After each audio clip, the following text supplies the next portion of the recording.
One of the most historic places in all of professional sports. They call it the house that Ruth built. This place just dripping with history. Yankee Stadium. But let's go to the present. Right now, coming into this, Game 2 of the Division Series, the Minnesota Twins have a 1-0 advantage. And now welcome to the broadcast booth, everybody. I'm Joe Buck, Tim McCarver in just a second. Well, think what the Twins did here on Tuesday. They shocked a lot of people. They came in here and played a terrific game. They played their type game. And if you consider the Twins from a year ago, an upstart team, maybe they didn't belong. They surprised everybody.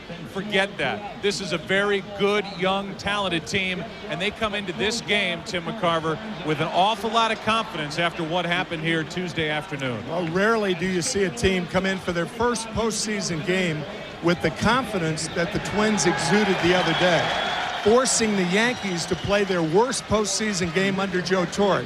Now, the Yankees have won 4 world championships in their last 8 years. They've done it with resourcefulness and guile, and we'll see how wily they are tonight. And really, when you think about it, think of what's on the line here for the Yankees. They don't want to go back to Minnesota down 2-0. There's pressure on the manager now, and there's really been pressure all year. Pressure on these players that aren't getting any younger. This is an interesting game that's about to unfold before us tonight. The Yankees are known for their October magic. They're going to have to dip into their bag of tricks tonight. Baseball is yours next on Fox.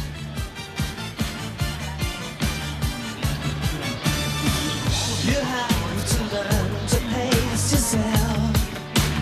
Pressure, you're just like everybody else. Pressure. The Division Series on Fox is brought to you by Subway. Good so you don't always have to be. Subway, eat fresh. By Gillette Mach 3 Turbo for the closest shave with less irritation even against the grain. By Visa, it's everywhere you want to be. And by Midas. Glad you're with us on what is, according to Tim and according to me, just a perfect night for baseball. Beautiful. It is beautiful here in the Bronx. And the lineup for the Minnesota Twins. Shannon Stewart leads it off. Luis Rivas bats second with Doug Minkiewicz hitting third. Matthew Lee Croy is the DH with Jones, Hunter, Koski, Pierzynski, a very good hitting catcher, and Guzman is the shortstop batting in the number 9 spot. And that group will try to figure out a way to get some hits and some runs against the left-hander Andy Pettitte. Andy Pettitte matching his best year as far as wins with 21. A remarkable record here at Yankee Stadium. He is 81-30 here at Yankee Stadium. Scouting report, he slows down fast teams. With his move to first, the Twins are going to have to wait until they get to second to run on him. He must pitch left-handed batters inside, and they have 4 in the lineup. And could this be the swan song for Andy Pettitte in pinstripes? It could be. Then again, it could be just another start. That familiar look, just over the edge of the glove, just under the bill of the cap. Glad you're with us on Fox as Shannon Stewart digs in. Away we go. Broadcast also available in Spanish by utilizing the SAP button on your television. It'll be Stewart, then Rivas, then Minkiewicz.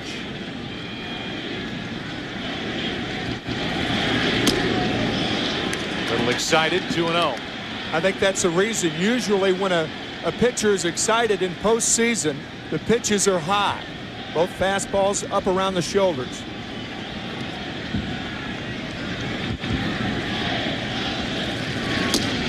Two balls and a strike. This is the 26th career postseason start for Andy Pettitte. The last 3 have not been good. The World Series in 2001 and his efforts last year when the Yankees were disposed of by the Anaheim Angels. That makes it count 3-1. 0-2 in his last 3 postseason starts with a 10.5 ERA. It was Messina in game 1. It's Pettitte, a 21-game winner during the regular season here in game 2. That's out of play, and it's a full count.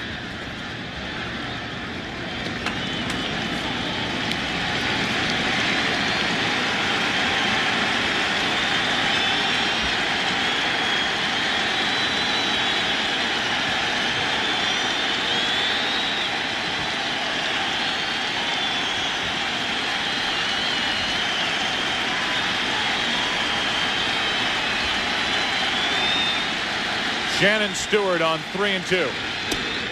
Takes ball 4, a leadoff walk. He checked his swing, and a good start for Minnesota. We look defensively at the New York Yankees, and Tim, how many people came up to you after watching game 1 and said, what is the deal defensively with this Yankees team? They did not look good. They looked slow. Their arms didn't look good, and you look at Soriano, who had 19 errors during the regular season.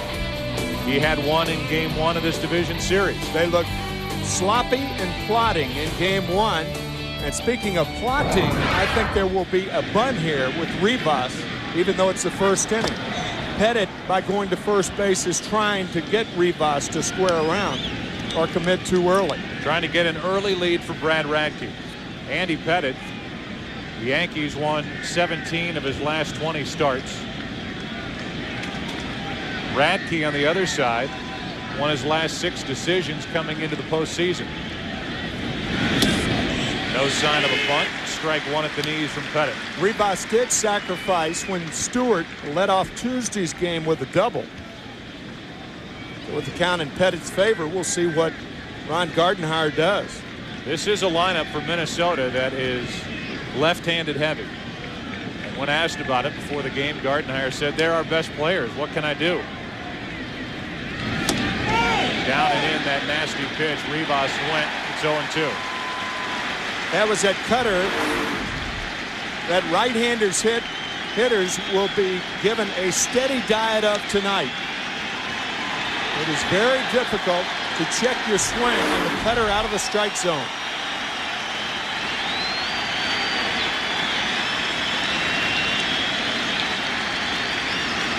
No balls, 2 strikes. 1 on, 1 out.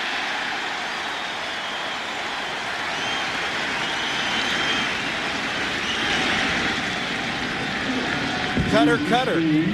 What a pitcher does, he puts pressure on that middle finger and actually cuts through the ball, making the ball look like a slider. For Pettit, it's rarely in the strike zone, particularly when he's ahead. And he gets Rivas.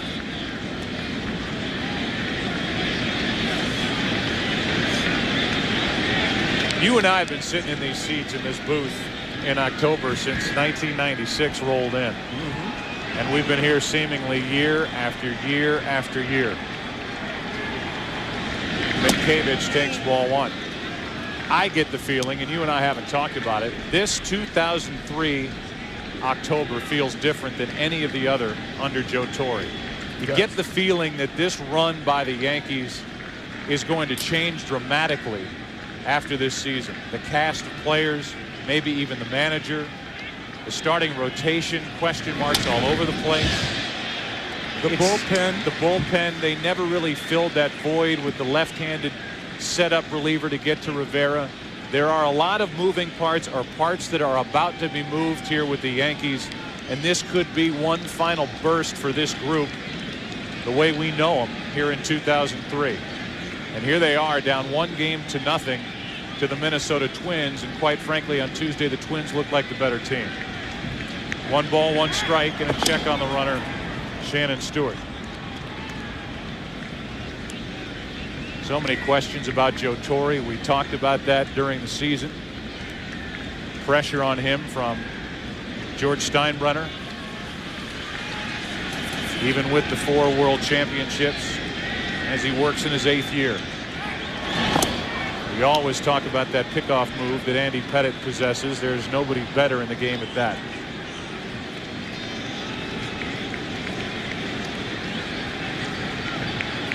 Pettit, one of those question marks that Kevin Kennedy and Jeannie Zalasko talked about during our pregame show. A free agent to be.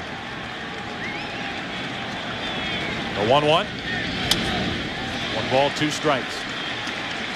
Normally the Yankees a team of stability, and I can't remember a year, even in the years they were losing from 81 through 94, where it was an organization in flux, a turnstile of players in and out.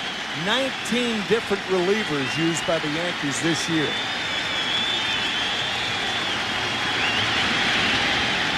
On 1-2, Minkevich fouls another one away. Along the lines of trying to introduce to the country who these Minnesota Twins players are, we're going to give you some interesting tidbits that I learned just hours ago. You didn't ask, but Doug Minkiewicz attended high school with A-Rod, Alex Rodriguez in Florida, A-Rod the QB, and Minkiewicz a tight end. And we have video to prove it. 1 on, 1 out, 1 ball, 2 strikes. Minkiewicz, out number 2.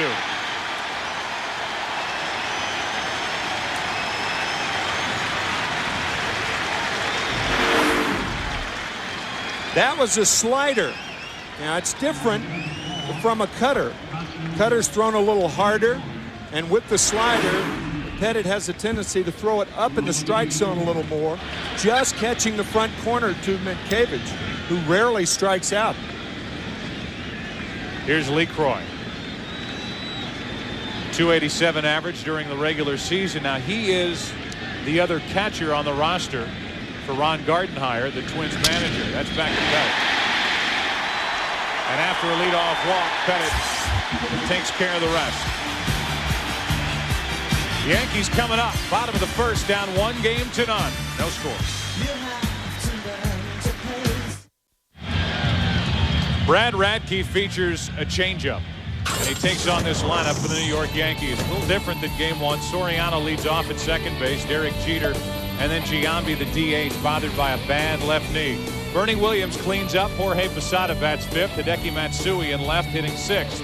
Then it's Aaron Boone, Nick Johnson, and Juan Rivera instead of Kareem Garcia, who many believe would get the start tonight against the right-hander Brad Radke.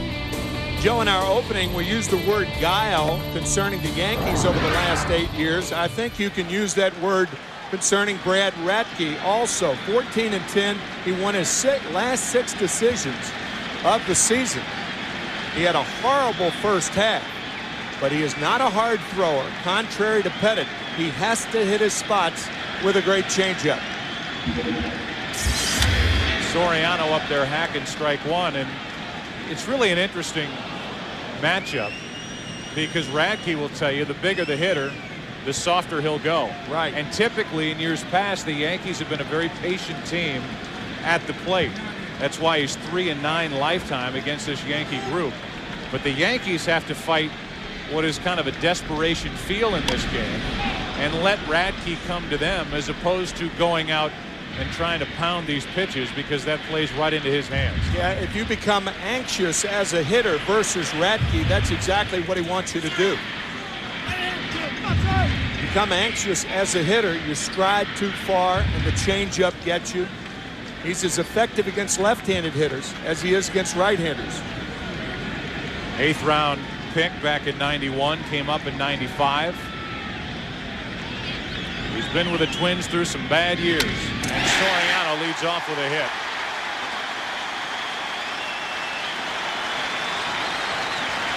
That's a bad spot. Up, and Soriano jumped on it. Defensively for this Minnesota group, they finished number 2 in the American League in fielding percentage, number 2 to Seattle. And what a year they had with the gloves with the Mariners. But you look at that outfield, and they are anchored by that guy out in center field, Torrey Hunter, who is clearly one of the best in the business. That was a woefully poor 0-2 fastball to Alfonso Soriano. Everybody in the American League knows he'll chase. Brad Radke right down the fat part of the plate. Here's a guy who doesn't throw a fat fastball for a strike, even when he's behind in the count. Right down Broadway, but not for long.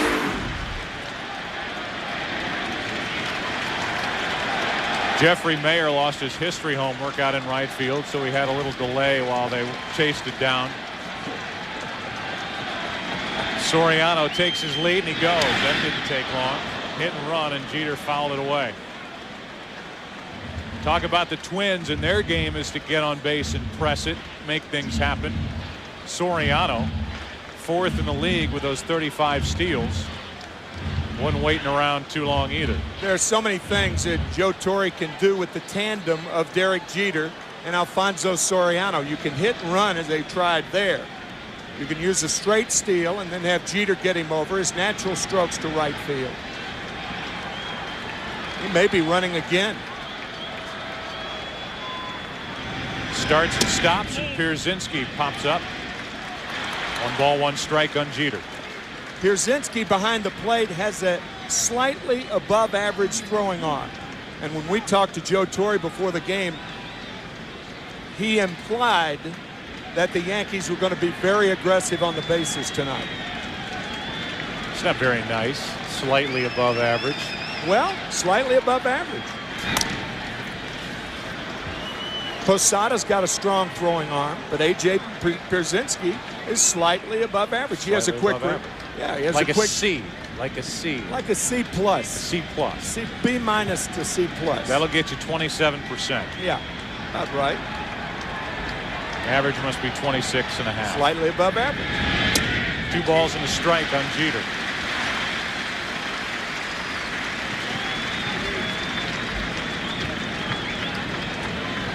You could bet your mobile home he's running here, pal. You've made Yes, me do sir. that before, and I've managed to hang on to that baby.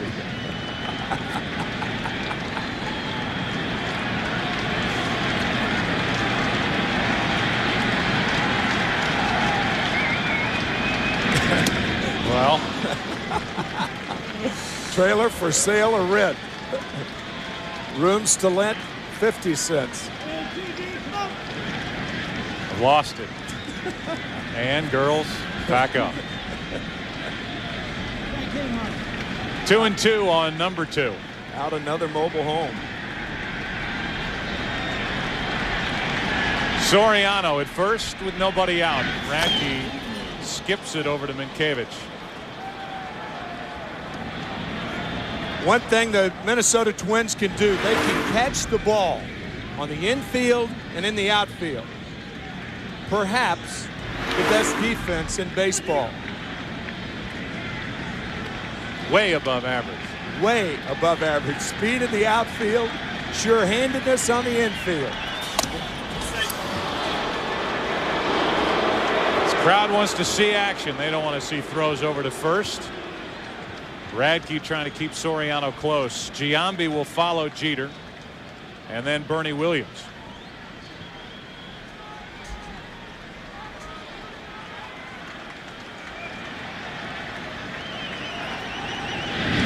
Jeter flares one into right for a hit. A broken bat, and it's 2 on with nobody out.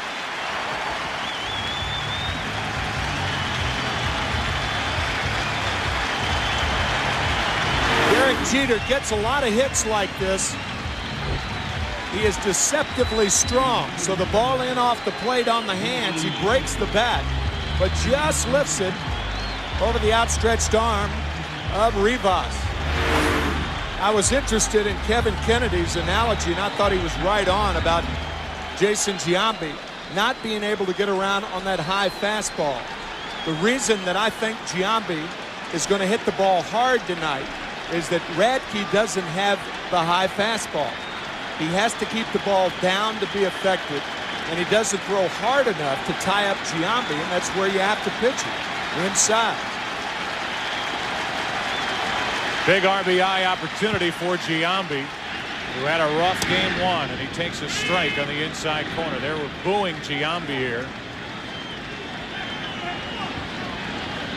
And here is an opportunity for Jason to make him cheer here at Yankee Stadium. 0 for 4 in game 1 with a couple of strikeouts. This Yankee team 1 out of 10 with runners in scoring position in game 1. In the hole 0-2, and he took a big rip.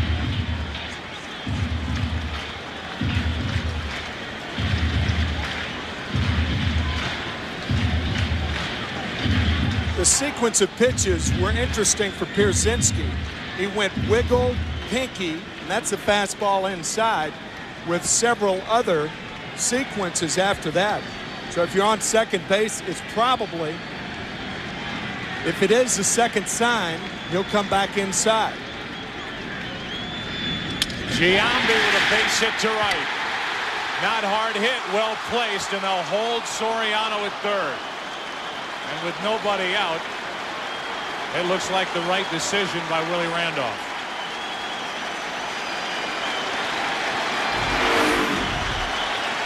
Tried to come inside with the fastball, and he misses out over the plate, just like he did to Soriano. Soriano with nobody out, held up appropriately at third. Jeter looking at the runner in front of him, and the Yankees with a chance here in the first inning. Two flares to right field, one by Jeter, one by Giambi. Now it's Bernie Williams.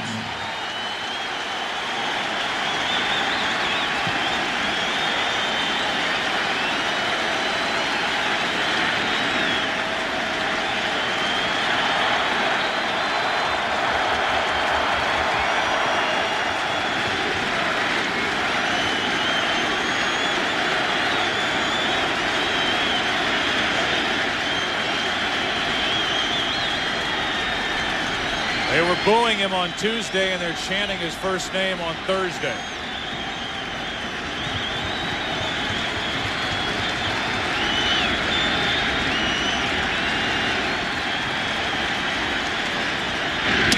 Ball one.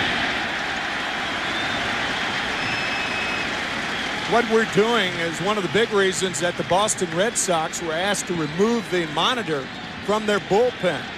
Because over the course of a game, you can pick up the sequences of a catcher's sign, relay it to the guys in the dugout. Looked like a changeup. And it was in the dirt. It's 2-0. So right now, you at home, you folks at home, know that Pierzynski is using the second sign, and don't look for that to happen in the second inning. Not if anybody in the clubhouse is watching.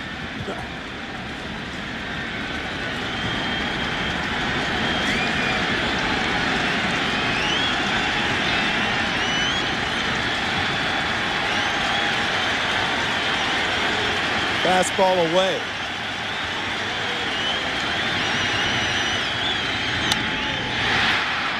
Into center. Soriano will tag and go. The throw lollipops into the infield. It's 1-0 New York.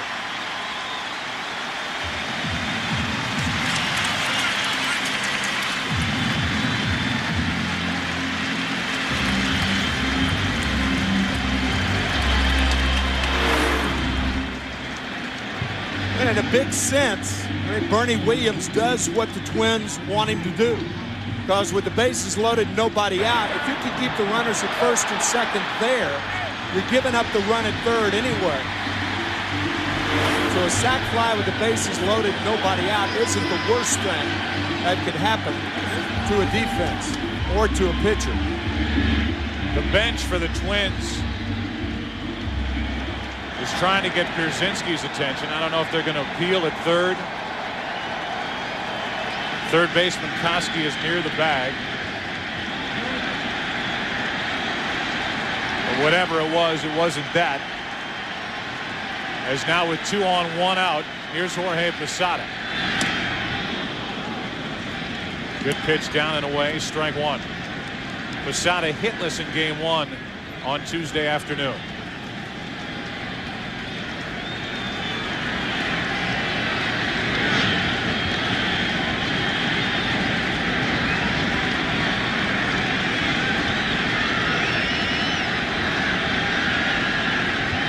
Two on, 1 out. Another changeup. It's 0-2. We talked about that guile and deception. That's why it's the #1 point of our scouting report tonight.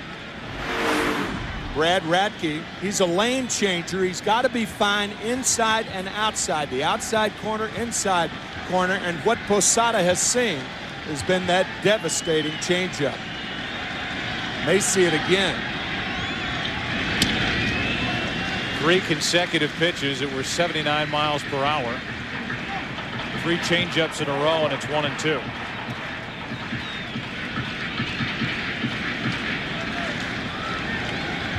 Radke last year won game 5 against Oakland in the division series. It was 2-0 in that series against the A's, but lost in the LCS to Anaheim as the count goes to 2-2.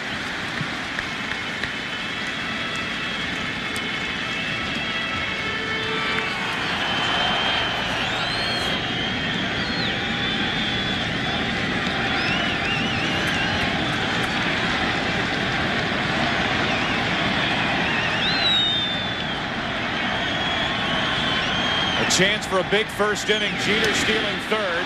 Out at the plate. Safe at third. 2 away. A strikeout of Posada, and it's first and third, 2 out. Derek Jeter very quiet around second base.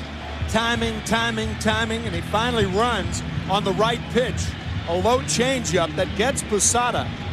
But Pierzynski fails to get Jeter, but it was very close.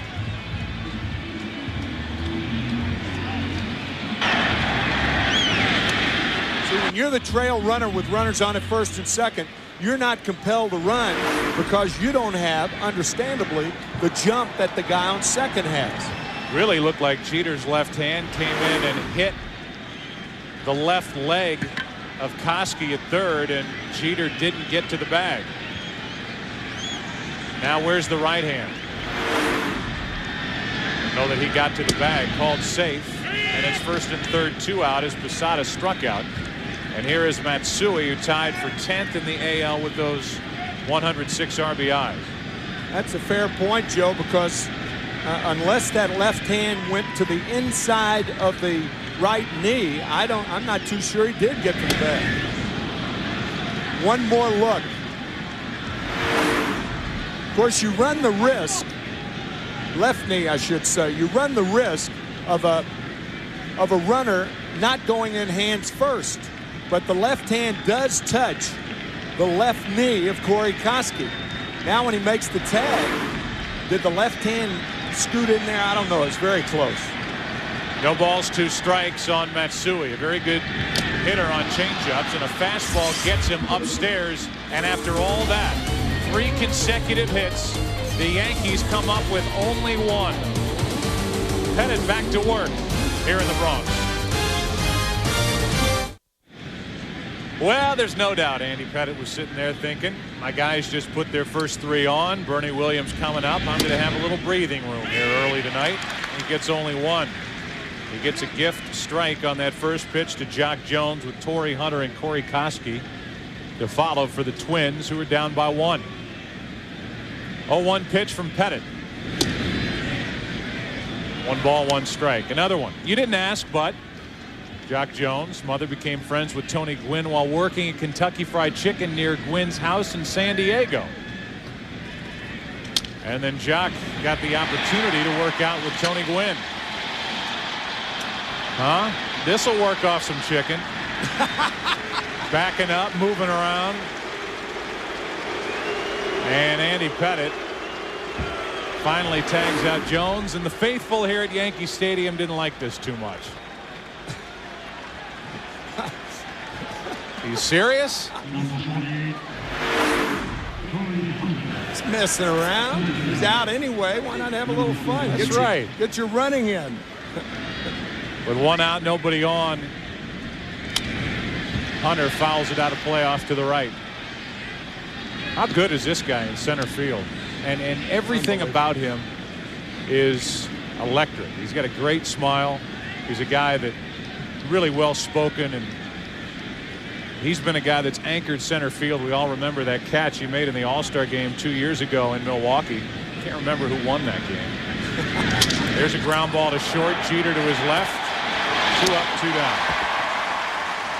I'll tell you, if Andy Pettitte continues to throw as hard and as heavy as he's thrown so far, the Yankees will win this game.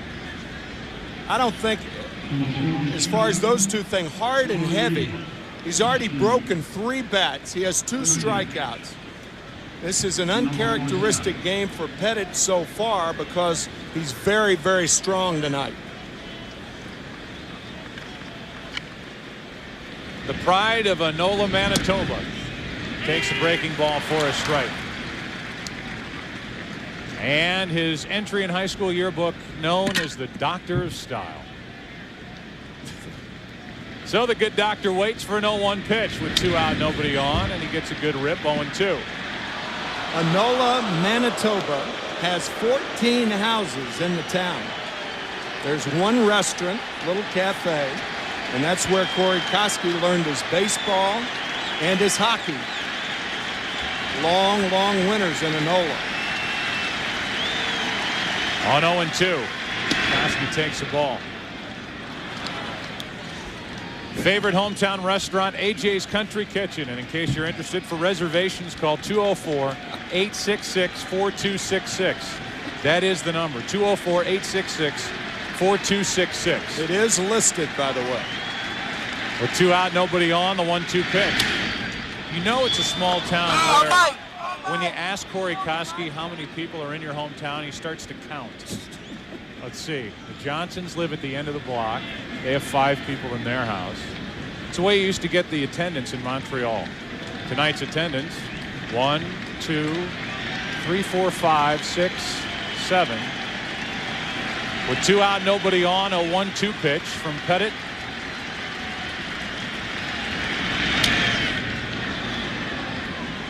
Still 1-2. Not on Saturday at the Metrodome. No. Will that be the case? Just like tomorrow in Florida. South Florida will be buzzing. From what I understand, they already have 56,000 seats sold to the Giants-Marlins game. With 2 out, nobody on, a 1-2 pitch. The doctor of style is taken care of.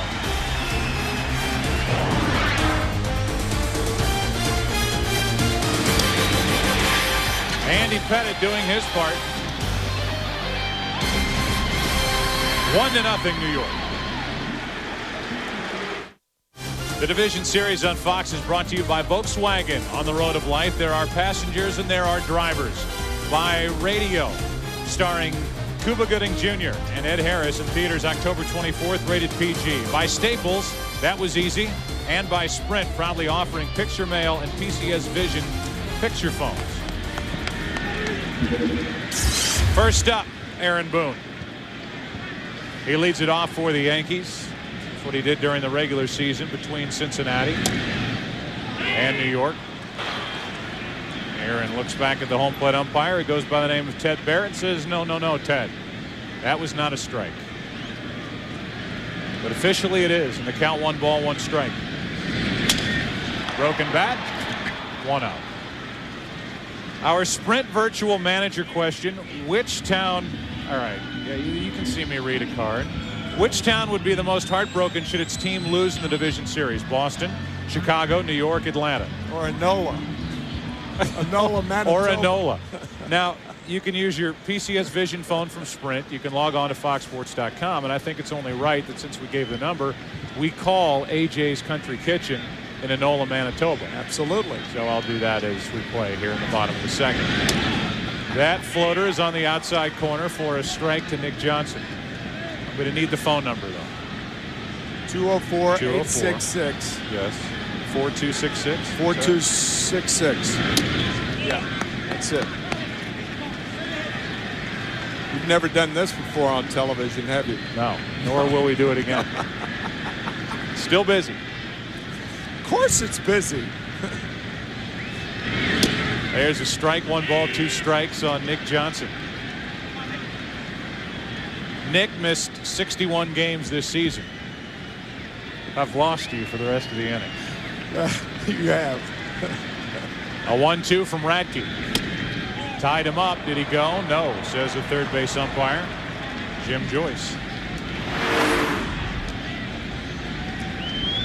Talked about Andy Pettit breaking bats. Brad Radke has broken bats. Derek Jeter and Jason Giambi. The difference was both of those were base hits. Tough play. Nice play. Rivas. Terrific with a stretch by Minkiewicz on the other end. 2 out. What a terrific play by Rivas, throwing from one knee, and Minkiewicz with the stretch.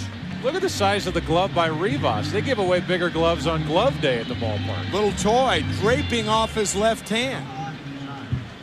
Normally, infielders' gloves are much, much smaller than outfielders' gloves for that reason, to get into the glove and get rid of the ball quickly. I remember Bucky Dent, even when he was a coach with the Cardinals, carried with him a glove that was, I mean, it wasn't even half the size of a regular infielder's glove, and that's how he would take infield practice before a game. It's like putting the ball into a smaller cup. Figure if you can catch it in that little baby, no problems in the glove's regulation size. And that thing is teeny. A toy. Speaking of Bucky Dent, this is the anniversary of the home run. 1-0 pitch. On the outside corner, a ball and a strike. Juan Rivera. Boston Red Sox. Mike Torres, the ones who suffered because of that home run and that one-game playoff in '78. Boston lost today out in Oakland. They're down 2-0 after losing 5-1 behind Wakefield against Barry Zito. Here it is, October 2, 1978. 7th inning, 2 out, 3-run shot over the monster into the net. And Bucky Dent, his life changed forever after that swing. And Don Zimmer was managing for the Red Sox. Now the right-hand man for Joe Torre. Rivera, 2-hopper to Rivas. And we go into the third. Radke's done a nice job here at the start. Got out of big trouble in the first and has a perfect second. Third inning rolls in on a brisk night in New York. 1-0 Yankees.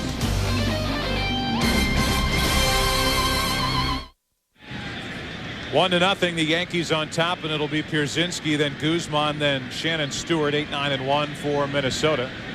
Up a game, down a run.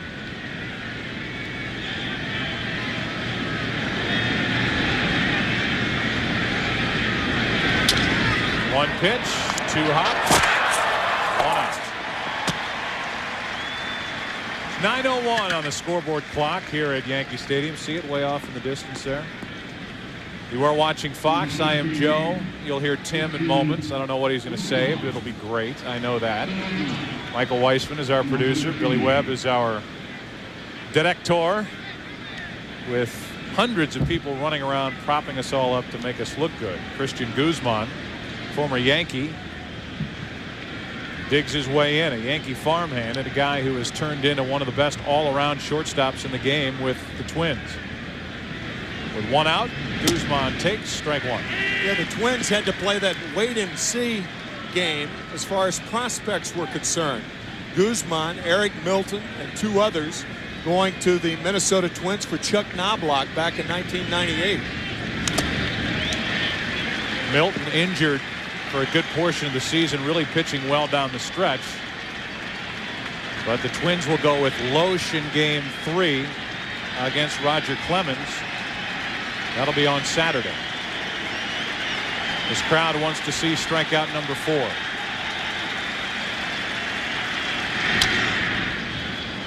It's still 0-2. Little interesting tidbit on Christian Guzman. Didn't ask, but participated only in soccer and boxing until age 15 when he started baseball. Signed by the Yankees 6 months later. No investigation pending. With 1 out, nobody on, no balls, 2 strikes. Guzman slaps at it and fouls it. Right into the bunting.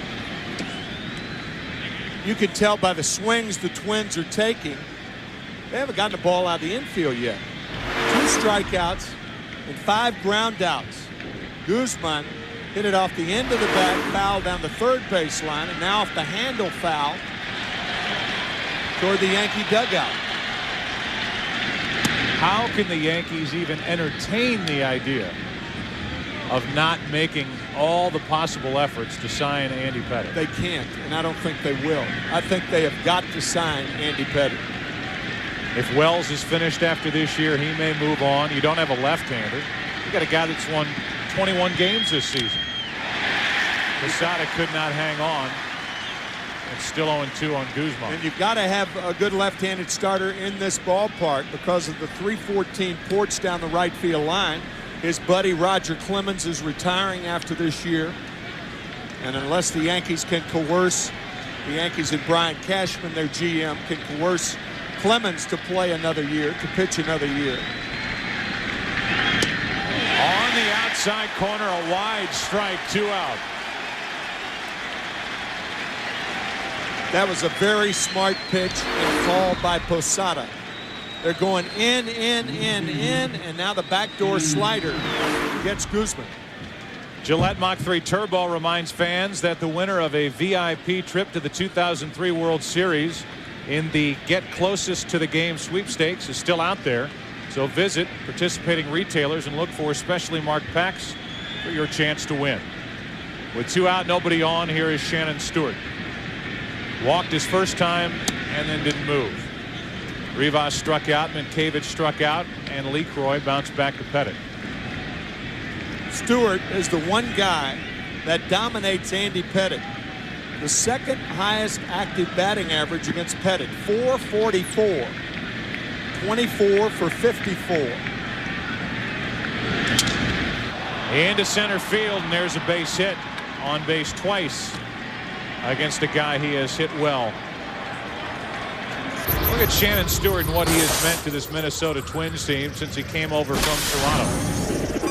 65 games, a .322 average. RBIs, the run scored. Game 1, 2 for 5 with a double. And everybody was talking about that catch that he made in left field in the 9th inning on Matsui. People started talking about Puckett in 91 and Allison in 65. If it wasn't a game saver, it was close to it.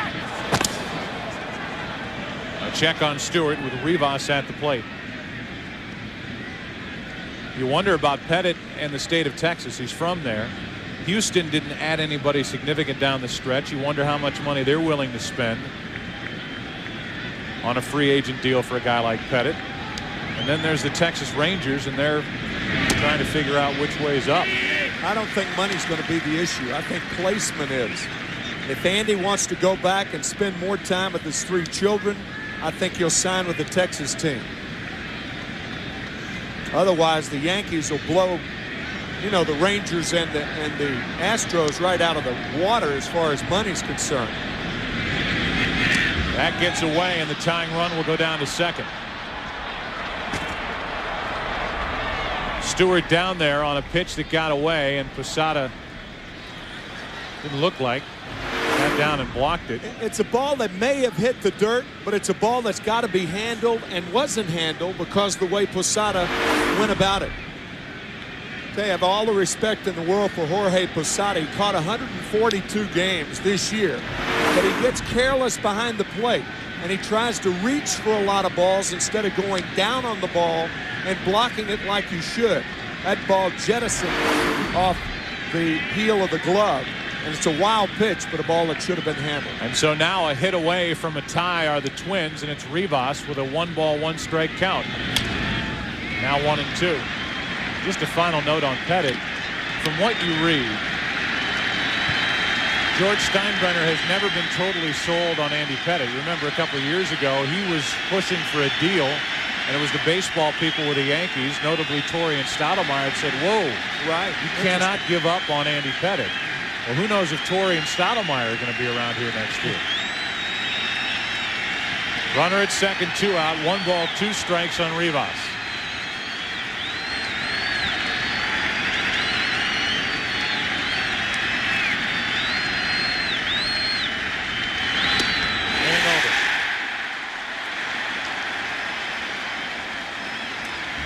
Pettit is doing all he can. Top of the order coming up for the Yankees, up by 1.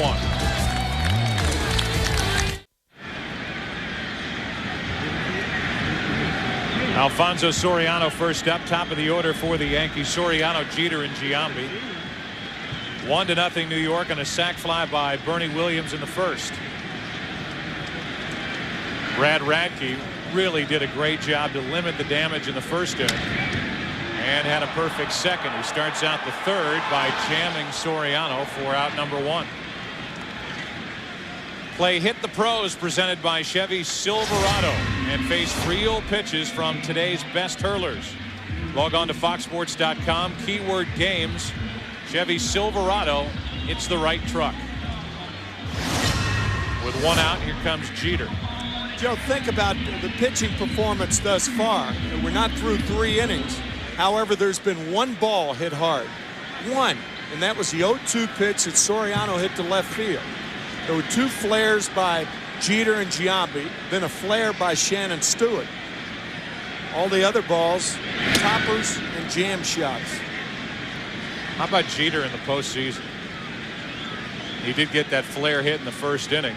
He's now 3 out of 4 in this division series. And that adds to his .371 lifetime division series average.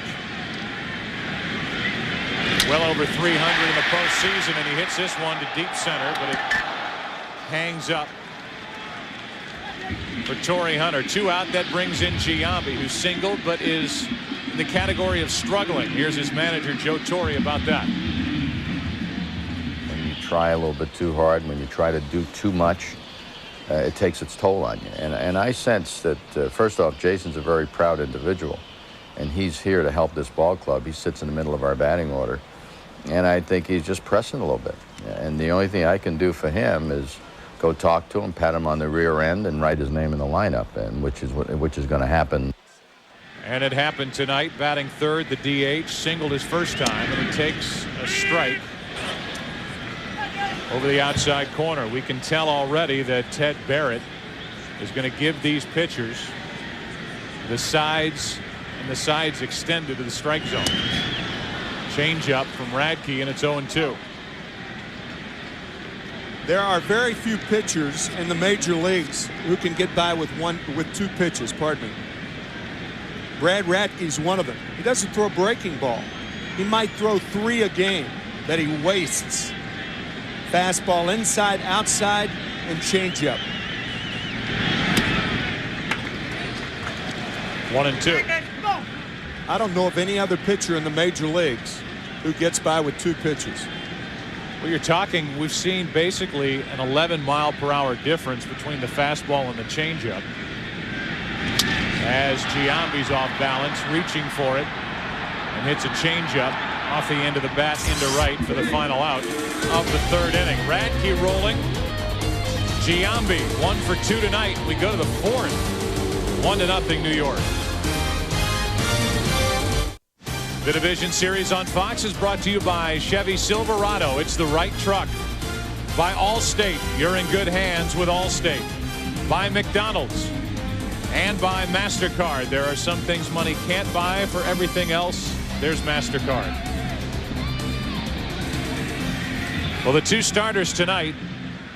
31-year-old Andy Pettitte making his 26th career postseason start against 30-year-old Brad Radke making only his 4th. They have been impressive. It'll be Mitkevich, LeCroy, and Jones for the Twins here in the 4th inning. They have a walk and a hit, and both belong to Shannon Stewart. Mitkevich struck out his first time. Another broken bat. Let's go to the tote board. What's that, 4? At least. 1 out.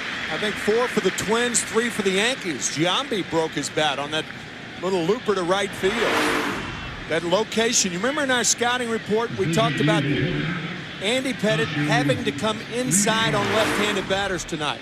One of the reasons that left-handed batters hit .321 against Andy this year, about 70 points higher than right-handers, was he refused to come inside the left-handed batters. And if you don't do that, you don't intimidate him. Fastball for strike 1 on LeCroy.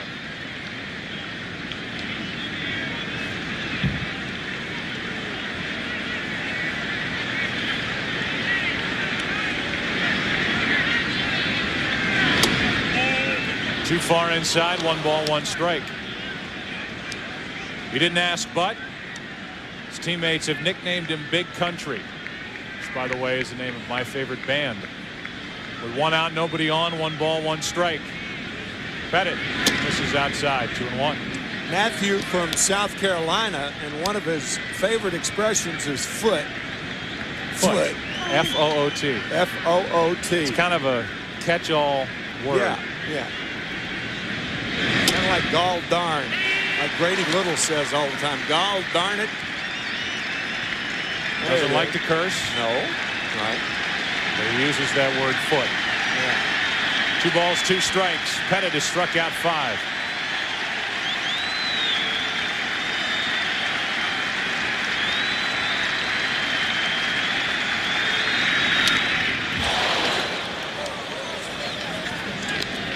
93 miles per hour from Andy Pettitte.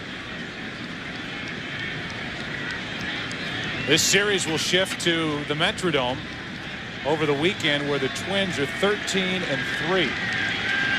Their history in the postseason in that dome.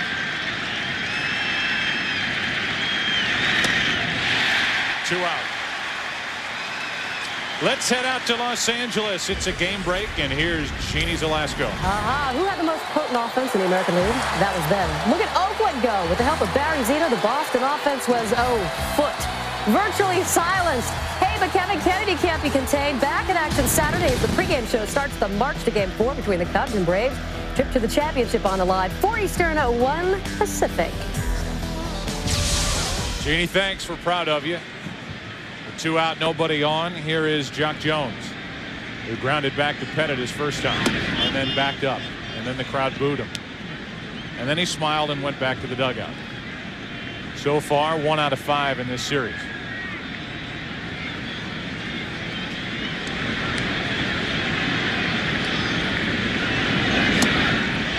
One ball, 1 strike. Double J, his nickname.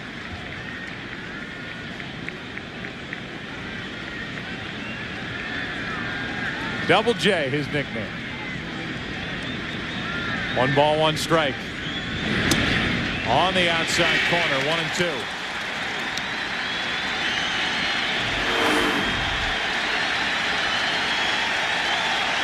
When you're that consistent on the corners, you get pitches like that.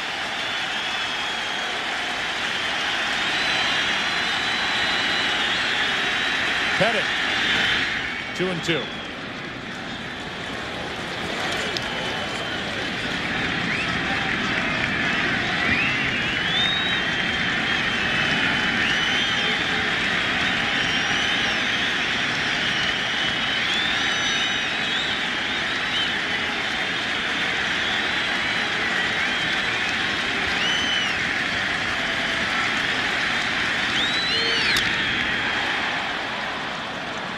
You talked about it last inning. Guys are just slapping at the ball.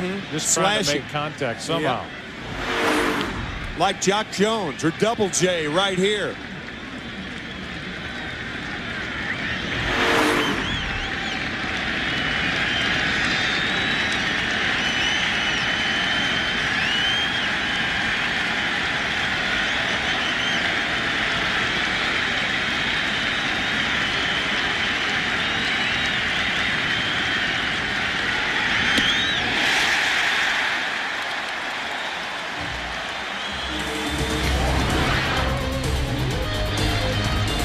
Who's coming up for New York? The heart of the order, Williams, Posada, Matsui. 1-0 Yankees into the bottom of the 4th. 1-0. Brad Radke is back to work. T-Mac and Half a Buck with you as we get ready for action in the bottom of the 4th. Not Double J, huh?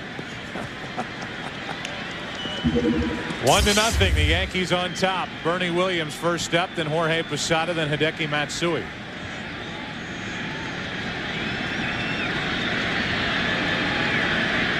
Bernie, the only RBI of the night, but you said it at the time. He got a run home, but it was just a little flare into center field that advanced 1 runner, and the Yankees missed a golden opportunity to make a statement in the first inning. 0-1 from Radke. Ball and a strike. There is talk around the batting cage all the time, and some of the players kidding each other. If guys aren't hitting the ball consistently on the fat part of the bat, they'll ask the player, can I read that when you're through? Meaning it sounds like he's hitting with a newspaper. That's third base side. And it stays in play for out number 1. That is yet another ball that sounds like it's being hit with a newspaper tonight. I mean, there are not a lot of balls, or have been a lot of balls hit hard and on the button tonight. Not even foul back. Both pitchers extremely sharp.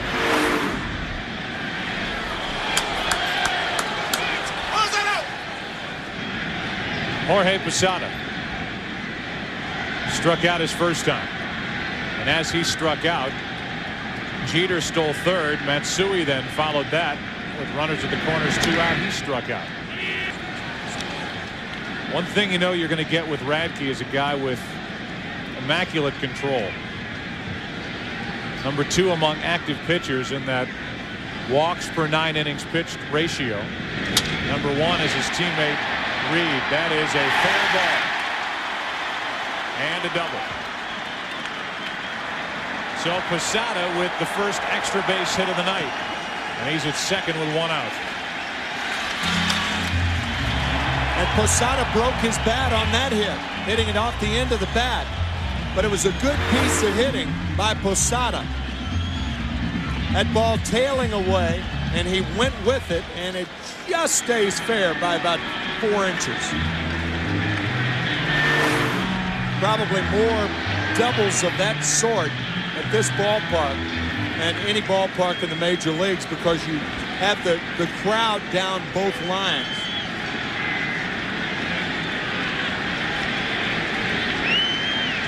Well, the runner at second, 1 out. Matsui takes the ball up and in. Hideki ended the season 287, 106 RBIs, and for a while he was the Yankees' most reliable RBI man.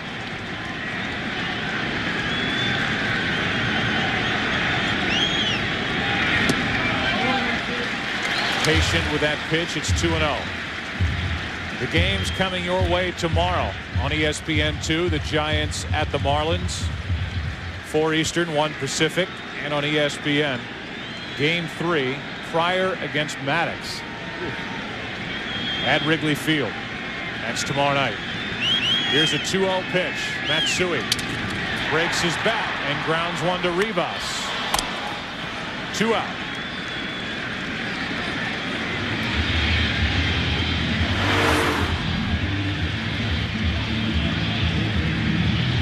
Yet another piece of tinder. Yeah, that matchup in Chicago tomorrow, Cy Young and Cy Future. Because Mark Pryor, before he's through, is going to win 2 or 3 Cy Young awards himself. What a fine young arm he has. I think Greg Maddux will pitch well tomorrow night, and the wind could have a big reason. The wind blowing out or blowing in tomorrow could be an indicator of who wins that ball game. You look at Aaron Boone and the family connections. Grandfather Ray, his dad Bob, his brother Brett. His uncle played in the NHL. Great bloodlines, and he's looking for a 2-out RBI hit. 1 ball, 1 strike.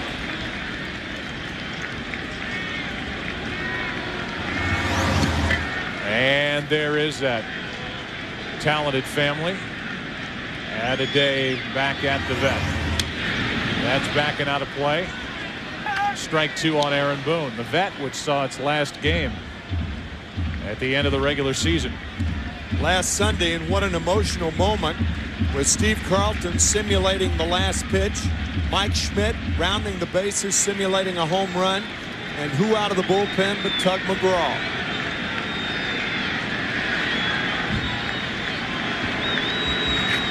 On 1 and 2, Boone checks his swing. 2 balls, 2 strikes.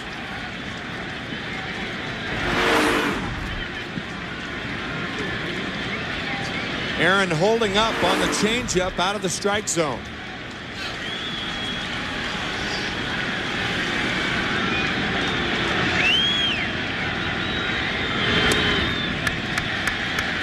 Full count. It almost looked like Boone was willing to let that pitch hit him. Didn't do much to get out of the way, and Pierzynski couldn't corral it. It's a full count. You can see Pierzynski sitting inside, setting up inside. That ball just dipping out of the strike zone. 3-2 pitch. Slow roller, foul. That was an interesting play, because on that foul ball, Posada retreated to third. There are 2 outs. Jorge is not a good base runner. Yankees had some problems on the bases the other day. But watch this. Here's a foul ball on the ground. Posada backs up. This ball, if anything, is going to take off.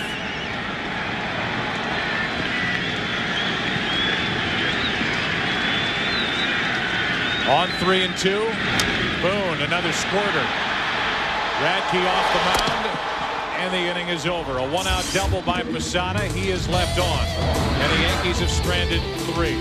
We go to the 5th inning already of Game 2. The Yankees leading this one 1-0. Back after this from your local Fox station. Torrey Hunter first up for the Twins here in the 5th inning. And that misses down at in ball 1. It'll be Hunter, Koski, and Pierzynski.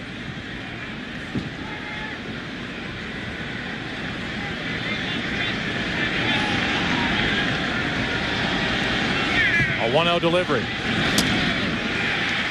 Everything working tonight for Andy Pettitte. 1 ball, 1 strike.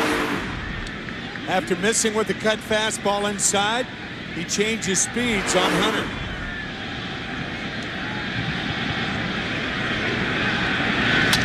That's hit into left center field. Bernie Williams back at the wall. It's gone. Home run to tie it at 1. Torrey Hunter, who hit 26 during the regular season, goes deep, and it's 1-1 here in the 5th.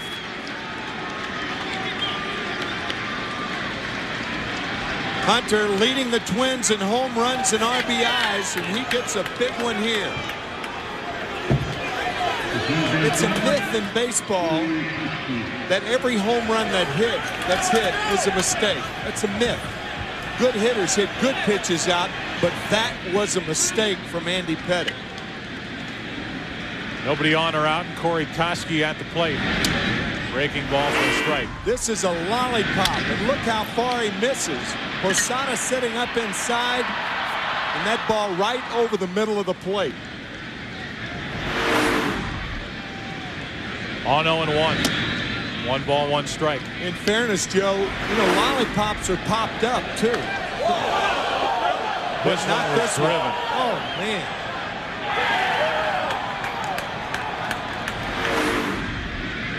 On 1-1. Koski swings at it, strike 2. Corey Koski with a close bond with his manager Ron Gardenhire.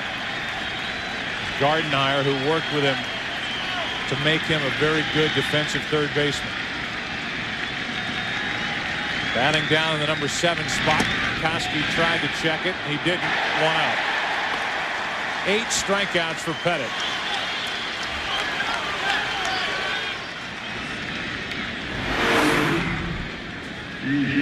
Three of those strikeouts on check swings. As Koski goes too far, that was very, very close.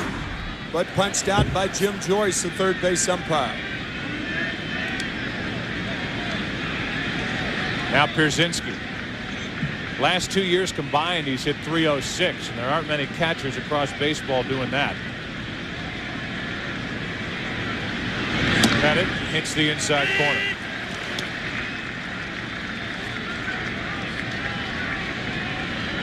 One through the air that counted. The home run by Torrey Hunter here in the 5th inning. That nobody could catch. On 0-1. Ties up Pierzynski. There's another example of Pettitte working inside of the left-handed batter. By design, as Posada sets up in there and Andy hits his spot.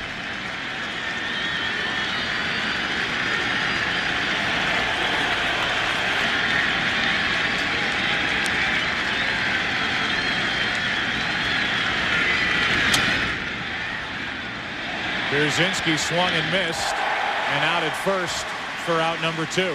That was a very good play by Posada because he let the little tap develop. Now Pierzynski's going to go back and try to tell him it's a foul ball. Yeah, but he should know that it doesn't matter where the ball hits initially. If the ball trickles fair, it's a fair ball. And Posada lets it develop. Watch, he doesn't reach for it right away. Boom. Now he pounces on it, throws him out. See, it hits in foul territory. Now the overspin carries it in fair territory, and now Brzezinski runs, but too late. That's a fair ball. Nicely done by Posada. So he was patient enough, and the putout is 2-3 as opposed to a strikeout. You could hear the ball hit something, but it hit the bat and then ended up rolling into fair territory. That weird overspin took it just even with the plate. Tell you, Torrey Hunter's home run should count for like 6 runs. The way these guys are pitching tonight, that's a feat to hit a home run off of the way Andy Pettit's pitching. 8 strikeouts, 2 hits allowed, a walk allowed, and that's it. But Brad Radke's been right there with him. To the shortstop, Jeter. Low throw and safe as Jeter goosed it over to first. We are seeing things happen from this Yankees team in this series that you just can't believe. I think Yankee fans saw it all year. The normally reliable Derek Jeter, not even throwing the ball hard. Derek never takes things for granted like that. But it's indicative of the style of play that the Yankees have had, and it has persisted during the playoffs, at least for a game and a half.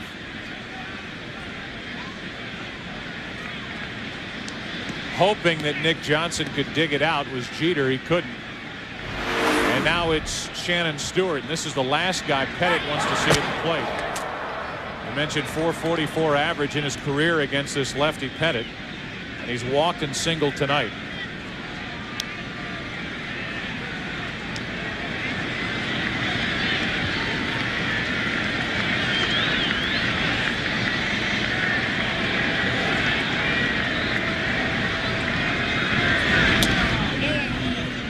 Ball 1.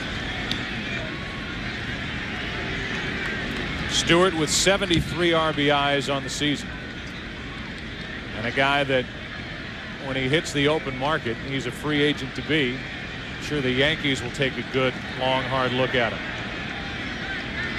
Been paid over $6 million by the Toronto Blue Jays to play for the Twins. Talk about good moves made around the All-Star break. Terry Ryan, the general manager of the Twins, made a dandy move by picking up Stewart. A freebie. All you have to pay him is meal money. You lose Bobby Keelty, give him meal money, and he produces like that. I'd say he's worth it. 1 ball, 1 strike. And you see that more and more now, where teams are willing to make a deal where they're basically paying for a prospect. They're paying for a guy that they think can help them down the road, and they're willing to pay a salary. In this case, it was Shannon Stewart to play for the Twins to make that happen.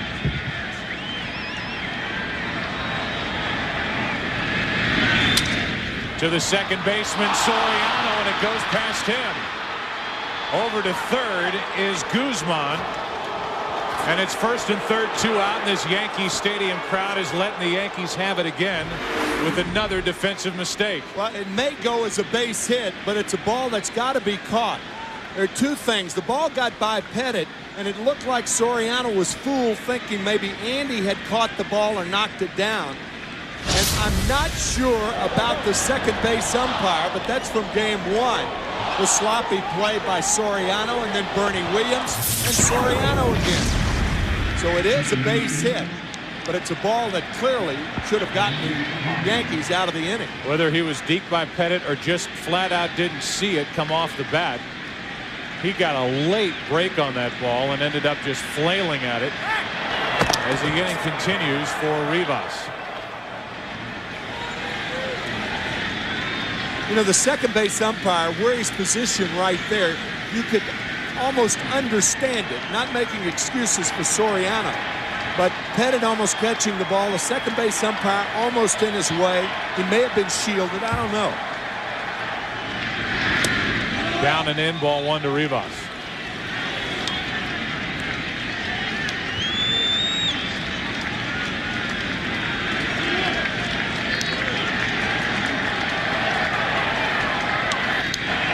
Rivas with 43 RBIs during the regular season could put the Twins on top here in the 5th. First and third, 2 out. Boone. Yankee fans hold their breath and the inning is over. Here's what we were talking about on the Soriano play. Second base umpire and the pitcher, and watch the route of the ball. Line drive, Pettit misses it. I think the umpire blocked him out in fairness. The Twins have tied it on the home run by Hunter. It's 1-1 in the bottom of the 5th, and Nick Johnson first up for the Yankees. Rivera and Soriano will follow. 8-9-1 against Radke. And Brad Radke has been terrific. Ball 1 up and in. Radke is allowed a run on 4 hits. He struck out 2.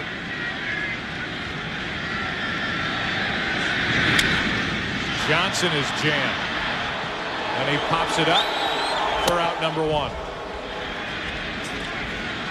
It was a foul ball when it came down. Nick Johnson 0 for 2, and here comes Juan Rivera.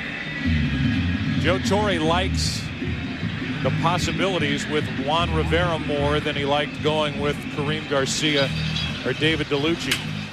DeLucci with a bad ankle is on this roster more as a pinch hitter, and Rivera, Torre thinks he could surprise people by getting a pitch to drive and doing something with it. He finished the season strong. Ended up hitting .266 with 7 home runs and 26 RBIs. He reaches out and flies one into left center. Easy for Shannon Stewart. 2 out. That was the first breaking ball that Brad Radke's thrown tonight. We talked about how Brad will throw 3 or 4 a game, and it looked like a little slider just off the plate away, but off the end of the bat.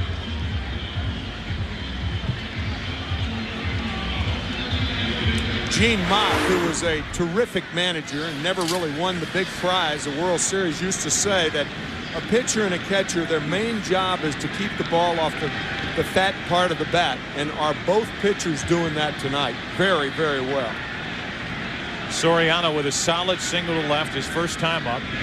He has scored the only run of the night for the Yankees. And I know we keep saying this, but back in the first, down 1-0 the Yankees loaded the bases with nobody out. Had Bernie Williams, Posada, and Matsui coming up and got only 1 run. Shortstop Guzman can't get it.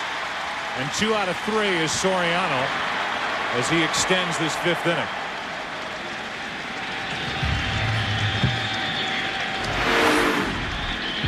Off the handle. I'd pitch out if I were the Twins on the first pitch. With 2 outs, a lot of times the number of outs in an inning dictate whether a guy's going to run or not. The reason they try to run early in the count is to give the hitter a chance to work the count and to be able to hit instead of waiting for him. So it's a running situation for Soriano right here. At some point in this at bat, if it lasts long enough, he's got to try to steal. No question.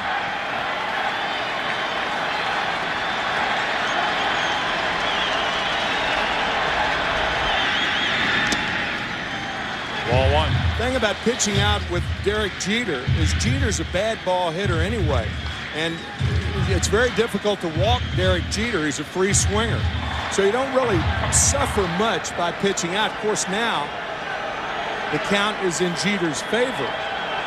Chance of a pitch out's remote.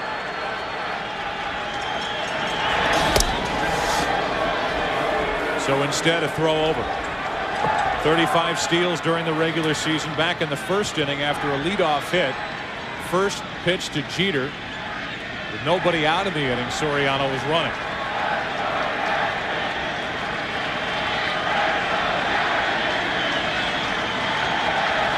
Not running as Jeter takes ball 2.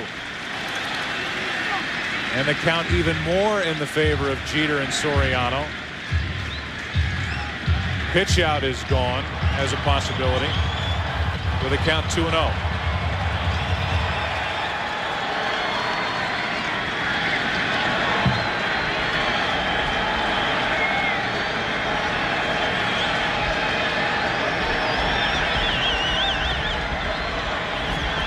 Starts and stops, and a wide strike to make it 2-1 on Jeter. Yeah, well, that's the one thing you don't want to do. You don't want to fake break with the count 2 balls and no strikes to a good hitter. When you do that, you get his attention toward the runner, and you're really not doing anything. There's no purpose in fake breaking in that situation.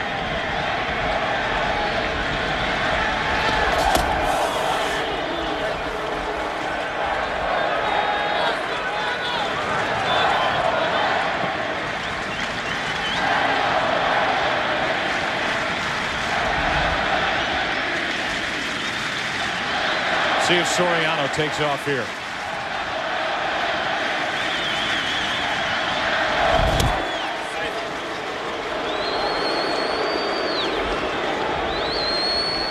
Derek Jeter stepping out to give Soriano a chance to regroup at first base.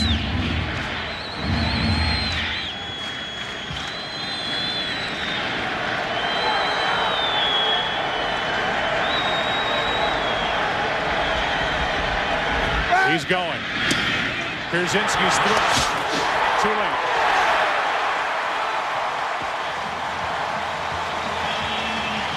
What a quick release by Pierzynski.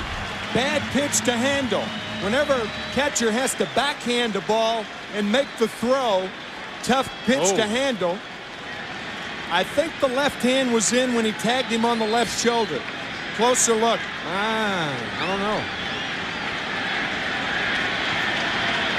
Terrific throw by Pierzynski.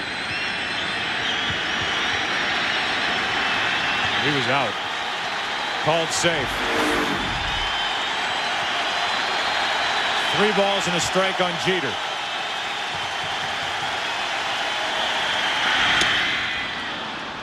A high fastball. It's a full count.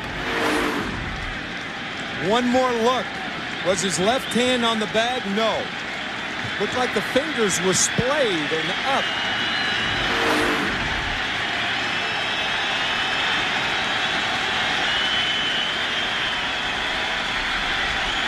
Yankee fans ask Jeter for a big 5th inning hit.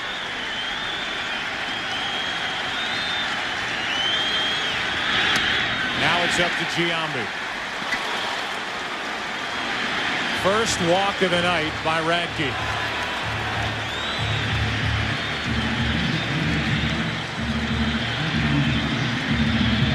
This Yankee team is now 2 out of 15 with runners in scoring position in this series so far. 1 for 5 tonight. And it's Giambi with 2 on, 2 out.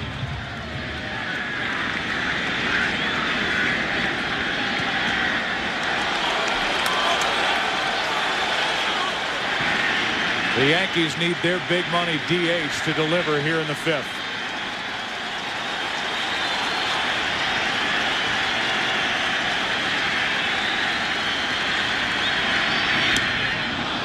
Way out in front of a changeup.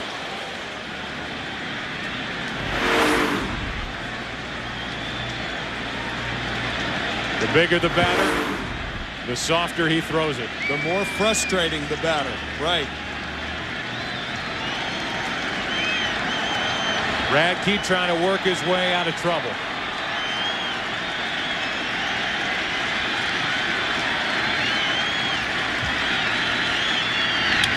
Off the hands, and it's 0-2. Think about that difficult sequence. Change up low and away, fastball up and in.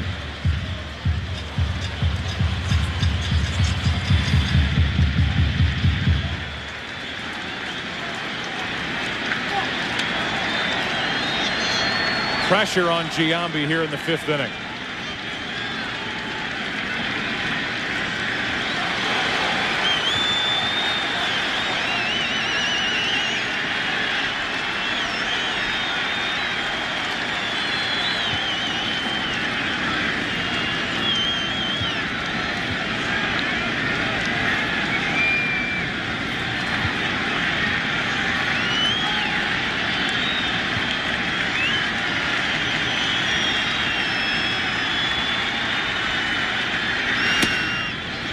Showing that fastball up. It's 1-2.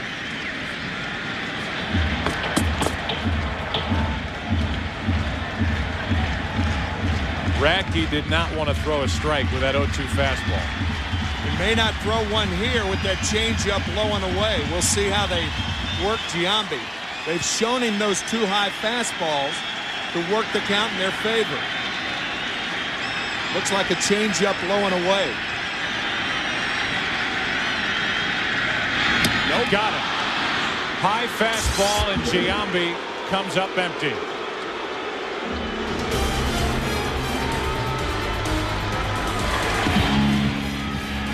Another chance gone for the Yankees. We go to the 6th, tied at 1. We move into the 6th inning of this division series. It's game 2. Minnesota on top 1-0. Straight up 10 o'clock here in the East, and Andy Pettitte, who has been outstanding, heads back to work. He and Brad Radke grabbed the headline so far. The only RBI for the Yankees, Bernie Williams, a sac fly in the 1st. And it was Torrey Hunter with a leadoff home run in the 5th inning. The only runs. Last inning, Pettitte pitched around a couple of misplays behind him to keep it 1-1 as Mientkiewicz takes a strike. So here are the big payroll Yankees. A $115 million difference in payrolls between these two organizations and the teams that they're fielding. And the Minnesota Twins won game 1. A final of 3-1. The Yankees have missed opportunities tonight. Again, more defensive miscues. And this Yankee Stadium crowd is restless. 2-1 pitch. Mientkiewicz 3-1. Put that very well. It's like the Chase Manhattan Bank against the Bank of Enola, Manitoba. That's right. And to the Twins' credit, they have rolled in here and not been intimidated one bit. Their confidence, very impressive. And it's growing by the inning. Second walk handed out by Pettitte, and it's a leadoff walk here in the 6th inning. You look at the differences between these two. David versus Goliath. The Twins franchise, the Yankees. The 26 World Series titles, the 2 for the Twins. First season, first place finishes. But if this is David versus Goliath, David's got a good bullpen. David's got a good rotation. David's got a good defensive team. And David's got an aggressive team on the bases. And they put the bat on the ball. David's got more in a slingshot this time. No doubt. 1 on, nobody out for Lee Croy.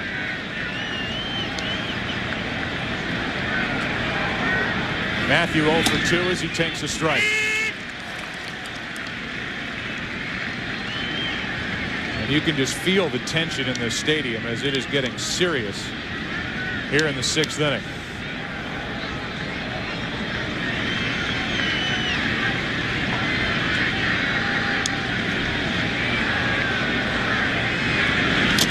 Late swing, strike 2.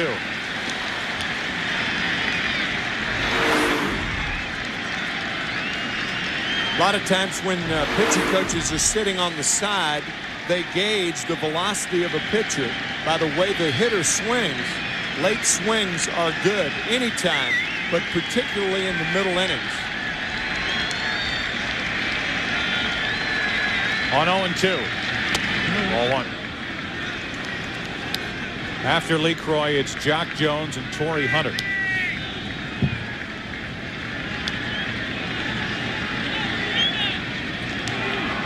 I got something.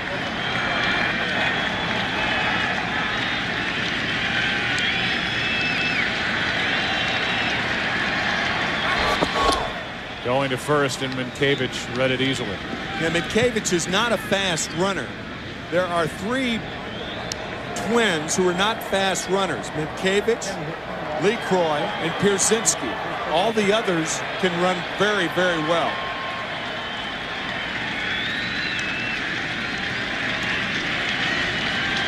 Here's a 1-2. 2-2. This game started, it was 52 degrees. It feels like the temperatures dropped a little, upper 40s. See all these players blowing into their bare hand, including Andy Pettitte. He's been blowing into that left hand all night. His 2-2 pitch to Lee Croy. Breaking ball is popped into shallow right. That's Rivera, and that's out number 1.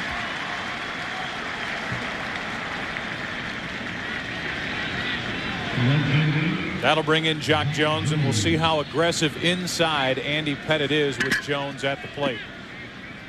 So far 0 for 2. He's grounded back to the pitcher and struck out. Twins with 3 hits, and left-handers have not come close to Pettitte tonight.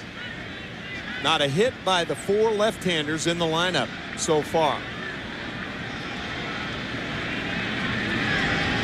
Ron Gardenhire talking about Jones. He liked his chances against Pettitte. And again, that's a foul tip. As he told us before the game, these are our best players. I may go with the kids later on in the game, but if I'm going into this game, I'm getting my best out on the field, and that's what he's done with his lineup. It doesn't matter that a lefty's on the mound. He's staying with the veterans that have put him in a position to get into the playoffs and now have a 1-game to none lead. That fastball misses. It's 1-1. Ron telling us also that he did that last year against Oakland. And think of the Oakland left-handed pitching. Mark Mulder, who didn't make the postseason, he's hurt. But Barry Zito won the Cy Young Award last year, and they beat a very good Oakland team, who's now 2-0 up on Boston. 2-1 on Jones. Barry Zito beating the Red Sox today in Oakland 5-1.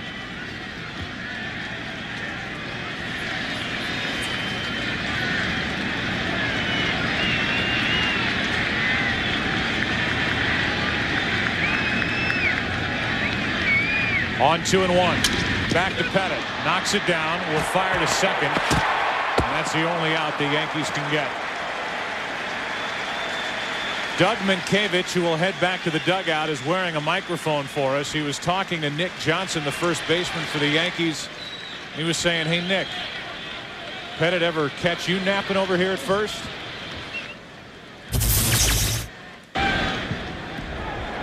They ever picked you off before? No, I pretty much. I can see it pretty much. Every once in a while. Kenny Rogers hit me in the chest with the first pick over in spring training. I thought I killed him. 2 first basemen talking it over at first. Andy Pettitte, so good at going over there. Now it's Jones running, and a ground ball up the middle. Jeter, a diving stop, and he flips. The runner, Jones, was already at the bag, and that should be another hit for Torrey Hunter. Jeter did all he could, but I think, Tim, even with an accurate throw and Soriano coming up with it, Jones would have been safe. That's the advantage of having Jones run on that play. The speed of Jones pays off in a very small way. Because had he not been running, Jeter can take his time with this little flip. As it is, he throws it over Soriano, but had Soriano make the catch, you're right.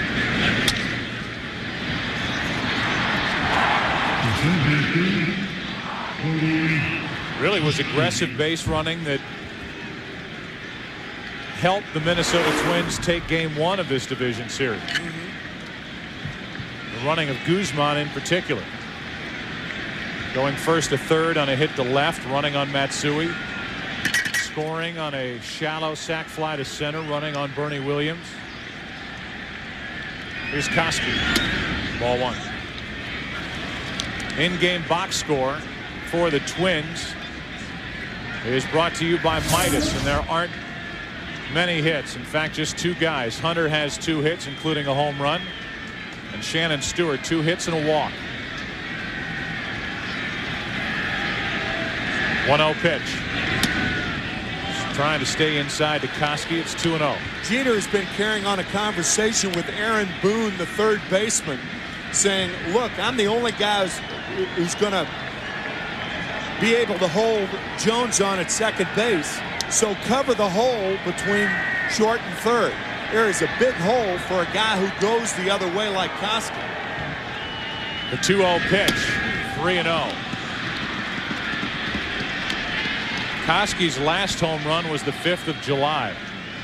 Been bothered by a bad back this season, and you can see that hole on the left side as Jeter is trying to keep Jack Jones close at second. I don't think you ought to worry about Jack Jones in this situation. There are 2 outs. He's not going to run anyway with the left-handed batter up there. 3-0 pitch. 3-1.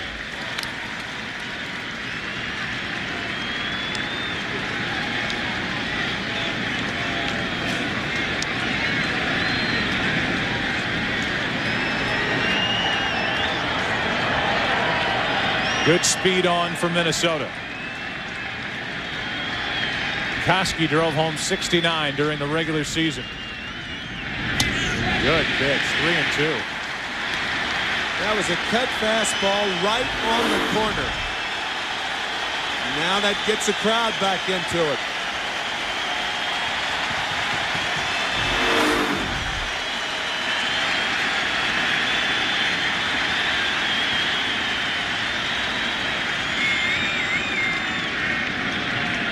And now a visit from Jorge Posada. The Yankees in the bottom of this inning will have Williams, Posada, and Matsui.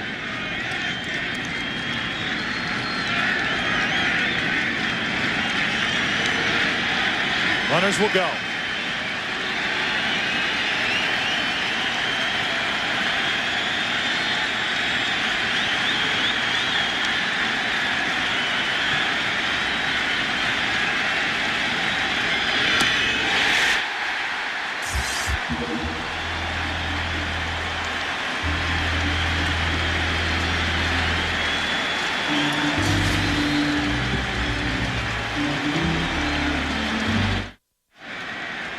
Still 1-1 as we go to the bottom of the 6th. Bernie Williams, who has the only RBI for the Yankees.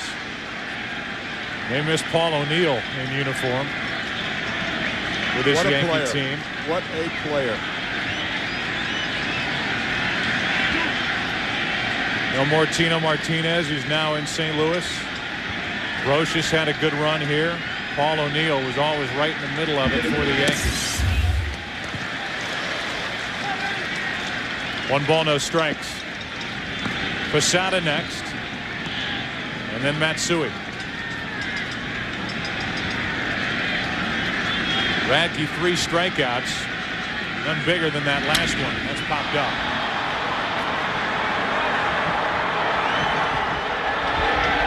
Easy for Torrey Hunter. 1 out.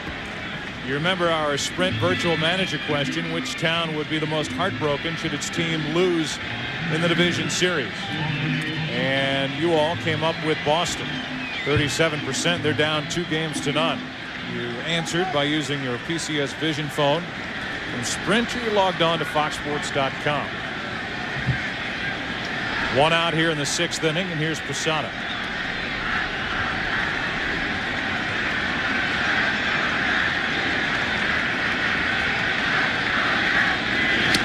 Good fastball for a strike. Remember that strikeout? We didn't really get a chance to talk about it with Giambi. Last inning, 2 on, 2 out. Talked about the fastball that missed up. Everybody, I'm sure, including Giambi, looking for a changeup down and away. I was. And Radke came right back with a high fastball, and Giambi swung through it. It's the one thing that Kevin Kennedy pointed out on the pregame show. That Giambi's been chasing that pitch, and he's done so tonight, too.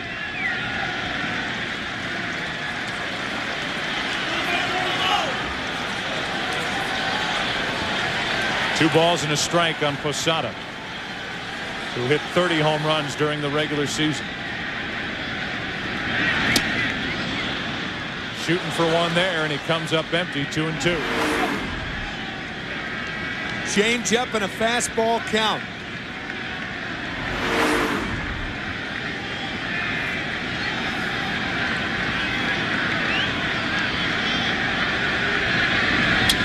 To the right side. What a play by Minkiewicz. To his left for the out. 2 down. Boy, that was a tough play for Minkiewicz to his left. We said it earlier. They can catch the ball on defense. They may have the surest hands of any defense in baseball. Minkiewicz cheating toward the line to prevent a double, an extra base hit, as most teams do in the late innings of a tie ball game, close game. Nice play by Minkiewicz. Matsui with the bases empty. 2 out in the 6th. Fastball for a strike. Been 90, 91 all night with that fastball. 79 or 80 with a changeup.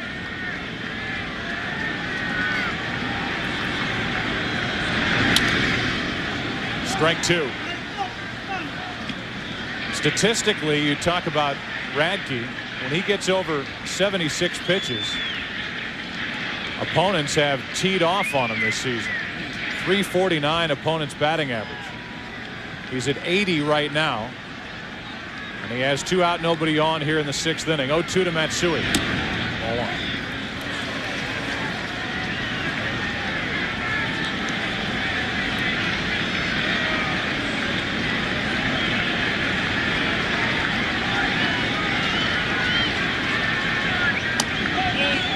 Two and 2.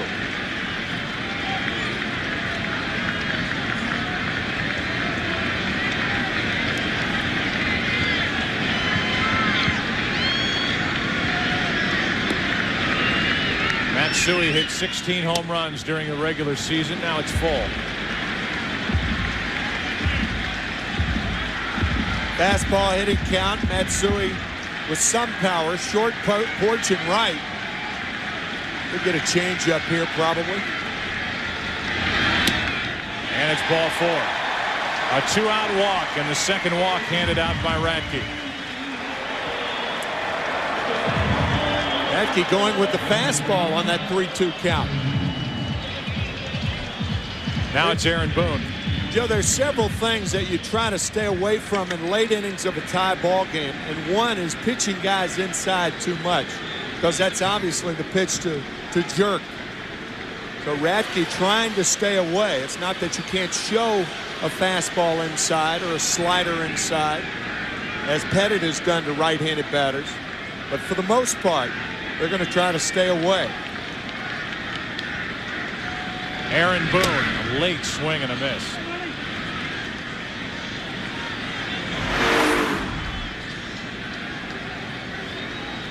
Pinpoint control by Radke. 5 hits for the Yankees, only 4 for Minnesota. 0-1 pitch. Another fastball, another swing and a miss. It's 0-2.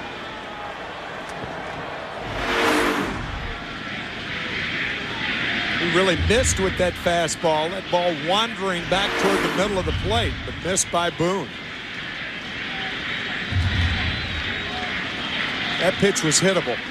That last one. Boone now set up at 0-2. Matsui was. He eventually walked. Matsui does not run much. 2 out of 4 in the stolen base department. In case you wonder.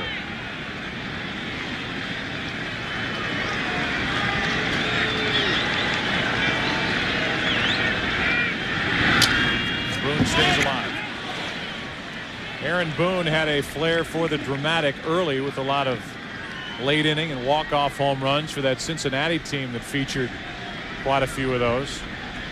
They didn't pile up a ton of wins, but the ones that they had, especially in the first half of the season, were all dramatic. And Boone in the month of April was a big part of that.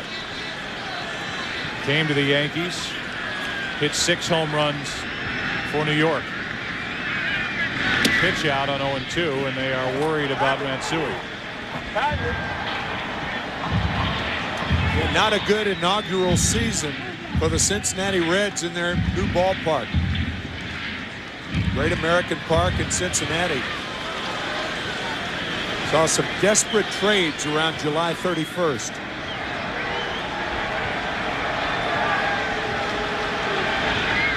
On 1-2, Boone stays up there, and that pitch was up. That was up and a mistake. There are some pitches that are up that aren't mistakes, but see that little hump right there? Usually that indicates a pitcher got under the breaking ball.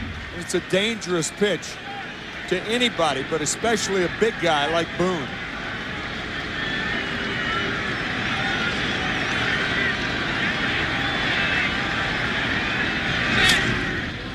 Pretty good battle put on by Aaron Boone now with 2 quick strikes.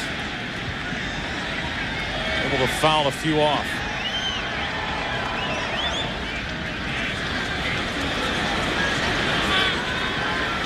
Yankees had to end up trading Brandon Clausen, their top left-handed starting pitching prospect, part of the Aaron Boone deal.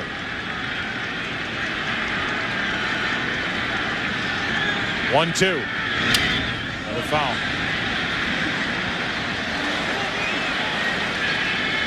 Always felt that the more a hitter swings and fouls balls off, the more off the plate you can go. Just keep going farther and farther and farther off the plate.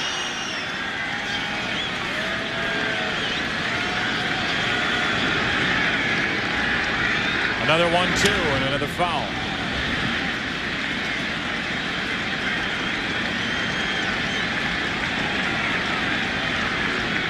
Inherently, all hitters hate to be called out on strikes. That's why you get a guy like Boone who has fouled off a bunch of pitches. If you're the pitcher, you just keep going away, away, away, farther off the plate.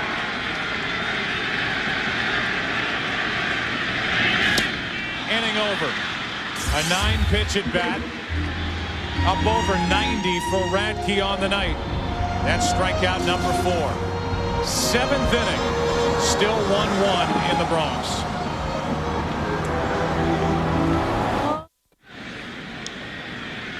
Seventh inning now. Bottom 2 in the lineup for Minnesota. That means Pierzynski, Guzman, and then back to the top, Shannon Stewart. 1-1 game. A total of 9 hits. That's it. As ball 1 misses inside to Pierzynski. AJ has grounded out twice. A 1-0. 2-0. We talked about nicknames earlier in the game. We haven't talked about the elongated version of AJ's name. It's Anthony John from Bridgehampton, New York. So he's back home. Here's a 2-0 pitch to Anthony John. Rolled over to second. Soriano to his left. 1 out. This week on Fox NFL Sunday, the pregame show, Mike Holmgren returns to Green Bay. And we'll look at those surprising undefeated Seahawks. Plus more on Emmett's return to Dallas and Mariucci's return to San Francisco. It's Old Home Week. And how about Donovan McNabb? Everything he's been through this week, and now a win for the Eagles. They will host the Washington Redskins, and they'll talk to Donovan. That's on the Ford F-150 Fox NFL Sunday pregame show. Sunday at noon Eastern, 9 a.m. Pacific on Fox. Ball 1 to Guzman.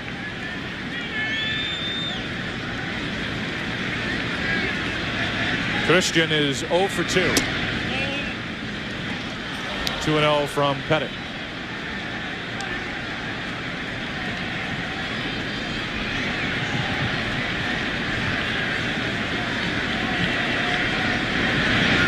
Two and 1.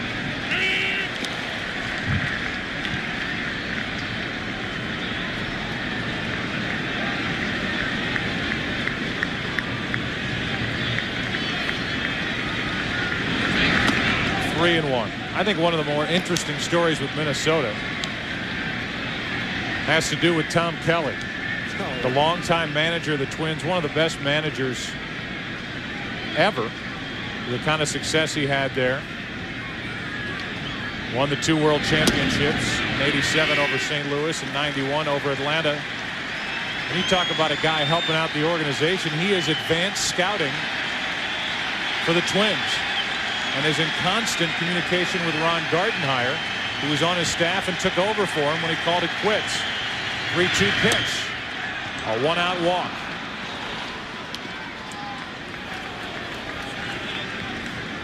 One on, 1 out. And we talk about Andy Pettit. And he has been steady, no doubt about that. 149 career victories for the Yankees. 5th in Yankee history with those 1,275 strikeouts. And the 10 postseason wins, albeit with many more chances than some of the Yankee greats back before divisional play. And LCS play, division series play. That's in for a strike. The leadoff man, Shannon Stewart.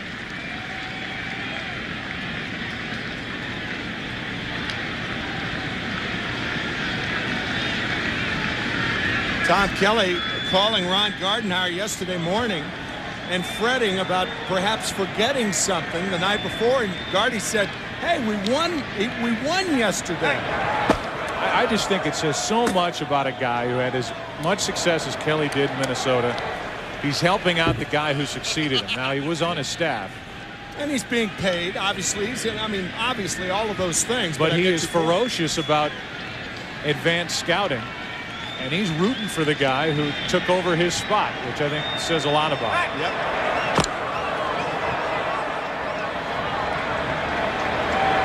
Makes you think of Al Newman, who is back home and watching these games and doing a lot better. Brain hemorrhage, September 10th. And Al is very much in the hearts of these players, and his jersey hanging in the dugout while the Twins play here in New York, as Stewart is out in front of that pitch. And it's 0-2. Look at Al Newman and his career. Twins second baseman, 2 World Series titles. And they're thinking of Al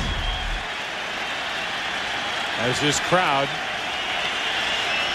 watches an 0-2 pitch come from Pettit to Shannon Stewart.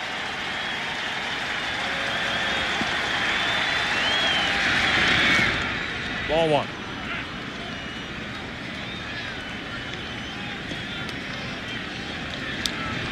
On deck is Rivas, the second baseman.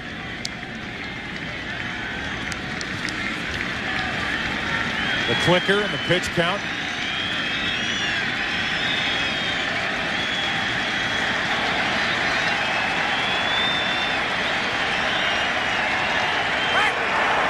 A check on the runner at first. Up over 100 pitches in this start for Pettit.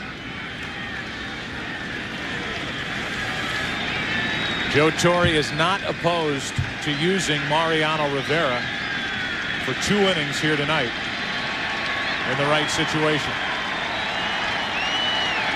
1 on, 1 out, and 2-2 on Shannon Stewart. We asked Joe that. You specifically asked Joe that tonight in our meeting before the game. And we didn't follow up with whether it was with the lead or not, but I would assume it would have to, that the Yankees would have to have a lead for Joe to do that, as opposed to a 1-1 ball game.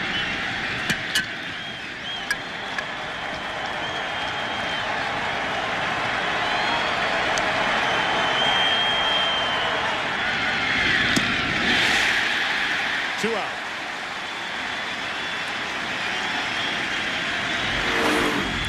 Talk about wicked stuff. The term players use now, it's filthy. This thing is ridiculous. Career high for strikeouts in a game for Pettit is 12. He has 10 tonight. And it's his career postseason high. Pettit stuff hasn't bathed in a year. No. I mean, 1 fly ball out to the outfield. With 2 out, Rivas takes a pitch in the dirt. This time, Posada a little better at getting down and blocking, which is important when you've got a runner at first, 2 out, and a guy who's not a huge home run threat at the plate in Rivas. Take a look at the Yankee outfielders, too. They're playing a step or 2 deeper with 2 out in a tie game in the 7th inning. They're in their no doubles defense.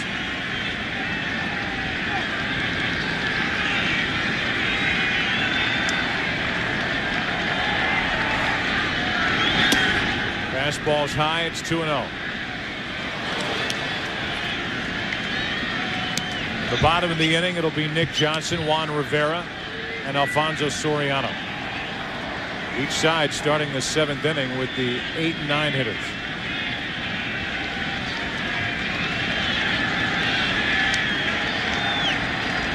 A 2-0 pitch to Rivas.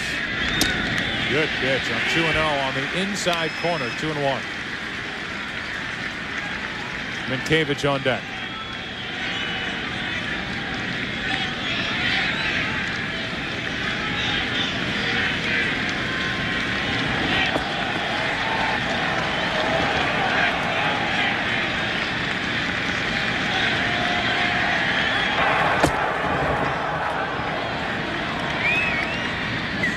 Guzman or any runner can't get too comfortable taking a lead over at first. That could come into play if Rivas finds a gap in the outfield or hits a ball down the line. Keep him a step closer, a step or two closer at first base. That could mean the difference perhaps in a play at the plate. On 2-1. 2-2.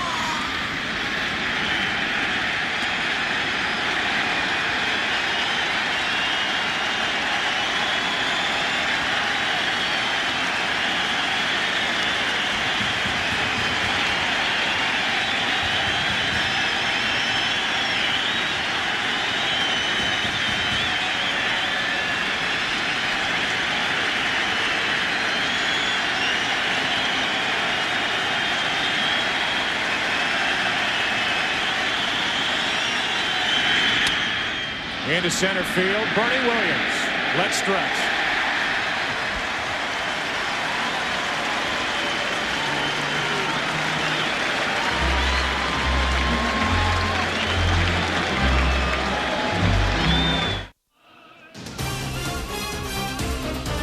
The Division Series on Fox is brought to you by Bud Light. For the great taste that won't fill you up and never let you down, make it a Bud Light.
Absolute beautiful rendition of God Bless America, and Ronan Tynan, the Irish tenor, gives you chills every time he performs that here at Yankee Stadium.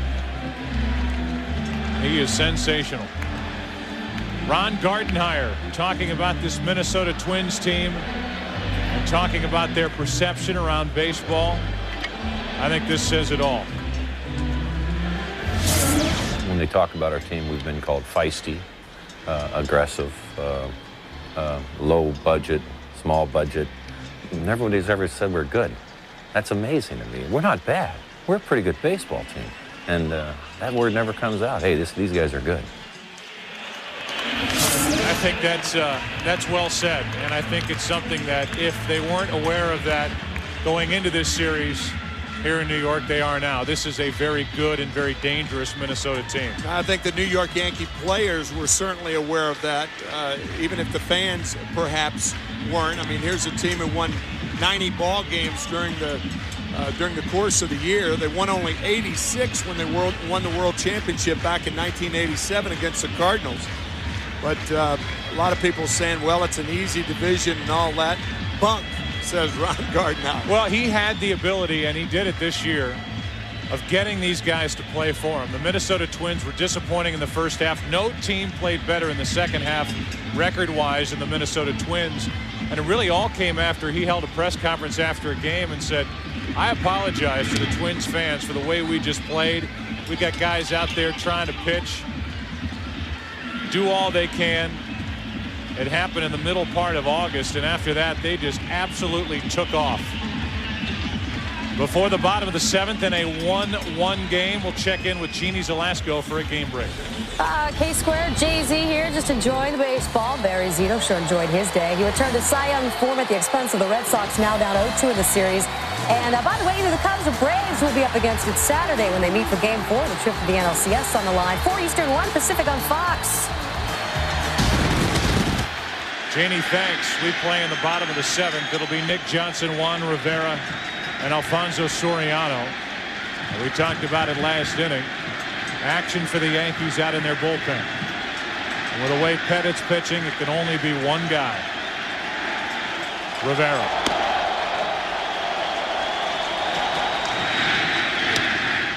If the Yankees score a run in this bottom of the 7th, the 8th and 9th innings will belong to Rivera. Hawkins, who is sensational. J.C. Romero, the left-hander, getting loose. That's a little too high, and the count 1 ball, 1 strike on Johnson.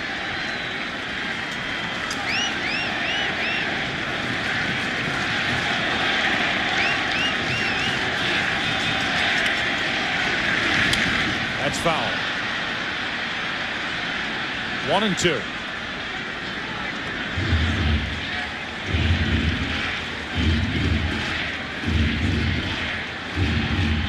The Yankees down 1-0.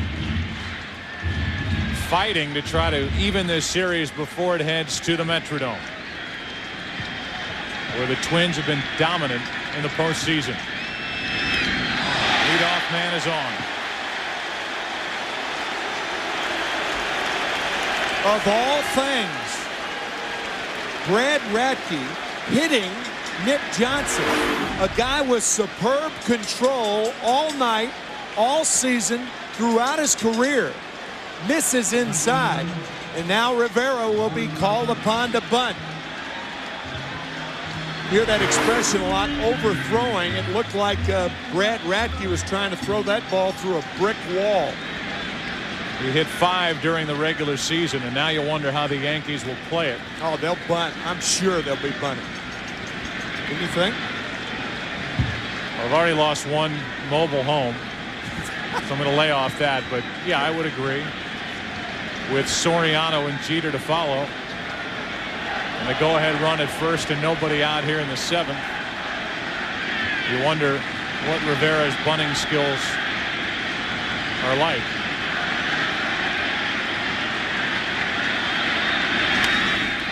He gets it down. It ends up perfect. The sacrifice is good. 1-3 down to second. The go-ahead run. Johnson with 1 out. Not a good bunt, but an effective bunt. This ball has too much hang time. But Minkiewicz is not fast, and he wasn't charging. I'm a little confused why Minkiewicz wasn't charging, since Johnson's not a real fast runner. I don't think he catches the ball in the air anyway. But an effective sacrifice. Look at Minkiewicz. The first baseman's responsibility is to charge hard, and he stayed back. Radke feels the ball and makes the play, but the sacrifice successful. And that's going to be it for Radke. What a tremendous job of pitching tonight by Brad Radke, but it may not be enough. Go-ahead run at second, 1 out here in the bottom of the 7th. Minnesota will go to the bullpen. Brad Radke allowed a run on 5 hits, still responsible for Nick Johnson at second. He got into the 7th. A smile from his manager Gardenhire, and here is LaTroy Hawkins. He can throw. Great fastball. His control much better than a couple of years ago, and he has blossomed. A free agent to be. Not only is control better, he's throwing harder. In the minor leagues, he rarely broke 90. Now he gets it up to 97. Soriano against Hawkins in his career. 0 for 5 with 3 strikeouts, and that ball was just blown by him. Hawkins was the winner in game 1. Came on with a man on in the 7th inning. Walked the first man he faced and then took care of the rest.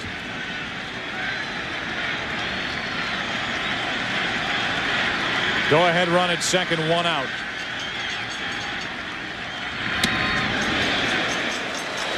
Two balls and a strike.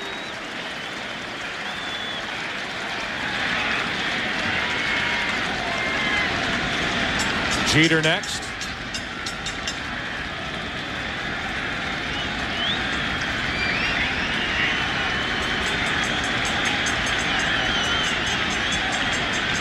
Johnson does not have a ton of speed at second. That's down and in.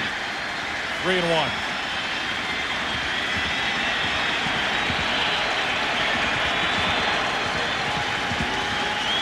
There's no pitching around Soriano in this situation. And Hawkins is trying to throw strikes.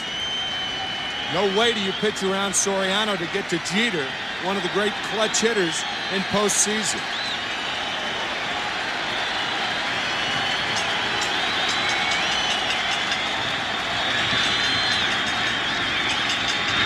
Left side, base hit.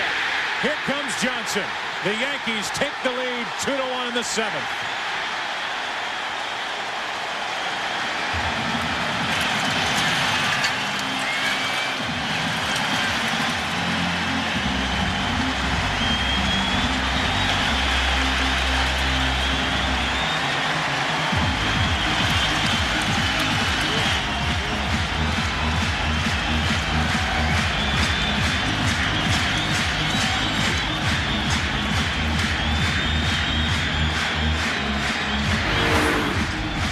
A 3-1 fastball. It's down in the strike zone. Remember that first pitch at which Soriano swung. It was up. Johnson scoring easily, and the Yankees take the lead. Johnson reached when he was hit by a pitch to start the inning. Then the bunt, pitching change, and the hit. Soriano again fakes over at first. Ball 1 high to Jeter. The 25-year-old Soriano delivers in the 7th.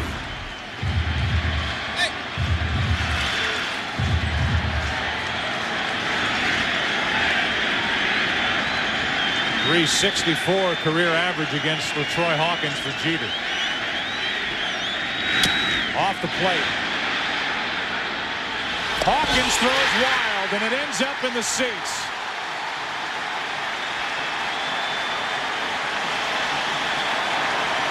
Jeter will go down to second. Soriano will be at third with only 1 out.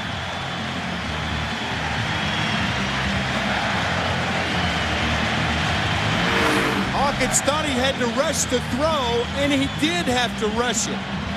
But he makes a bad throw to Mientkiewicz. From that distance, it's very difficult for a guy like Mientkiewicz to make that play. Soriano looking at the play, as he should. It's tough for a pitcher like Hawkins to throw a changeup to first base. But he had to throw something that Mientkiewicz could handle. I'd be surprised if they walked Giambi here. I think he'd try to throw him high fastballs and get him to pop it up or strike him out. Second and third, 1 out. This tells you all you need to know about how the Minnesota Twins feel about the way Giambi's swinging the bat. Yep. You've got Bernie Williams on deck. And instead of walking Giambi, who has historically been a huge threat at the plate with first base open, they're going to pitch to him and hope that Hawkins can just blow it by him. The infield is in. Second and third, 1 out.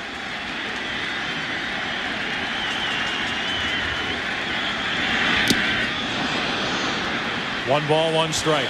With the Yankees having a lead by 1, Soriano with speed at third base as Hawkins blows it by Giambi. I think on a ground ball, even with the infield in, you send the runner. Take a chance. You have the lead. You have speed on it, third and second.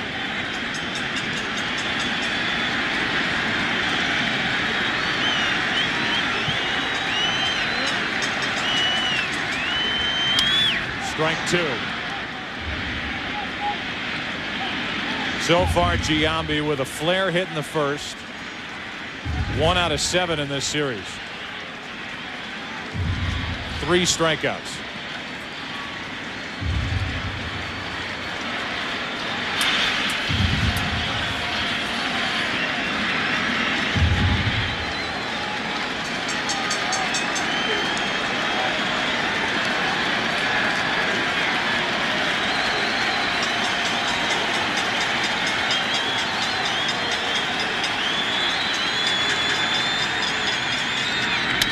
The middle, 2 runs are going to score. Giambi comes through.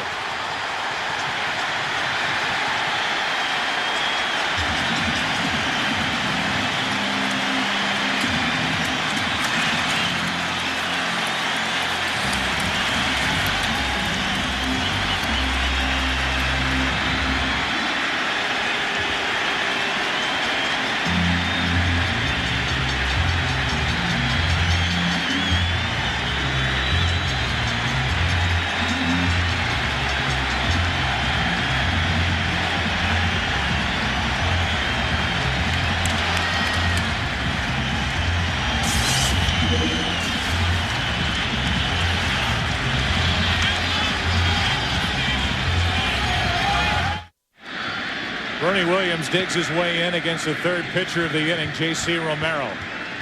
But Troy Hawkins faced 3. One man, Jeter reached on an error. Hits by Soriano and Giambi, and it's 4-1 here in the 7th. And another base hit.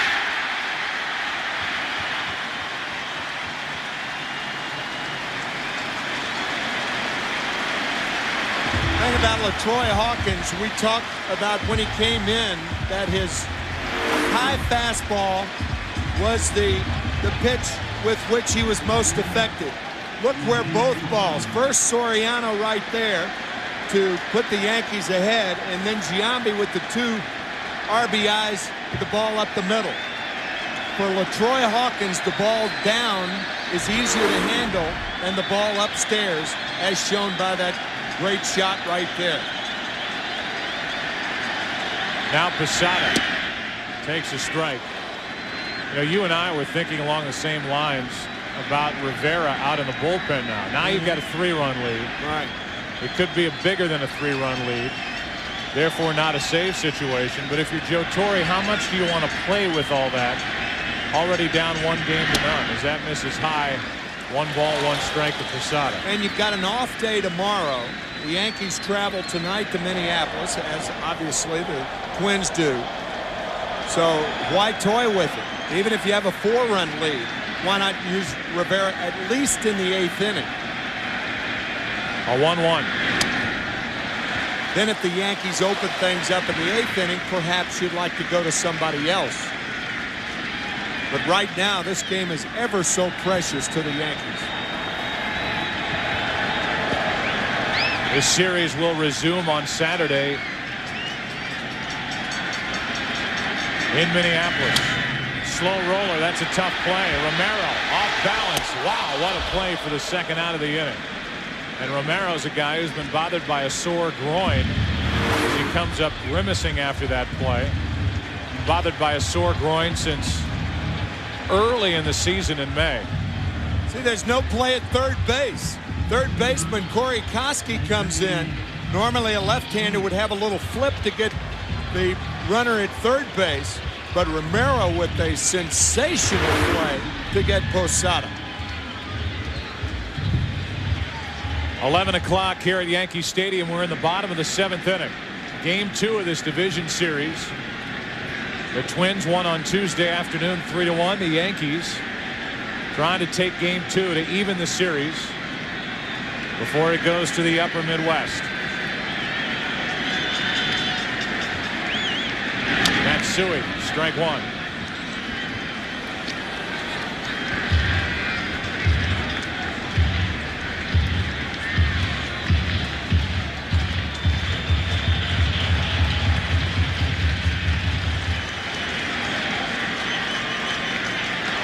Matsui struck out, grounded out, and walked. Romero trying to keep it within reach. Rivas stays down on it, and the inning is over. So Romero comes in and does a nice job. But the Yankees have to hope that this inning not only gives them the lead in Game 2, but wakes up their bats. 3 runs in the 7th as they take care of their business and lead 4-1 into the 8th.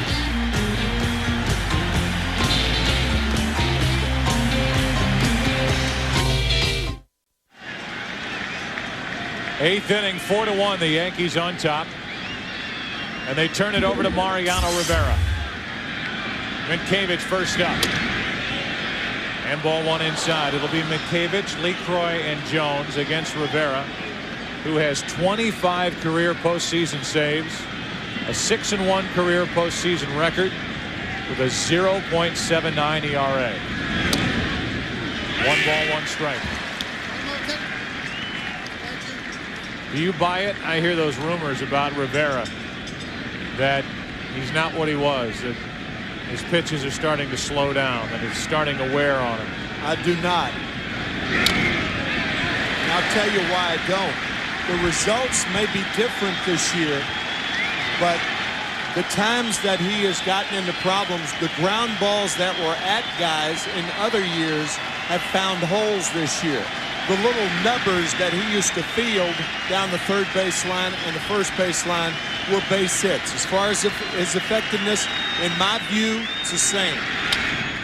And I would imagine Mientkiewicz would agree with you. 1 out.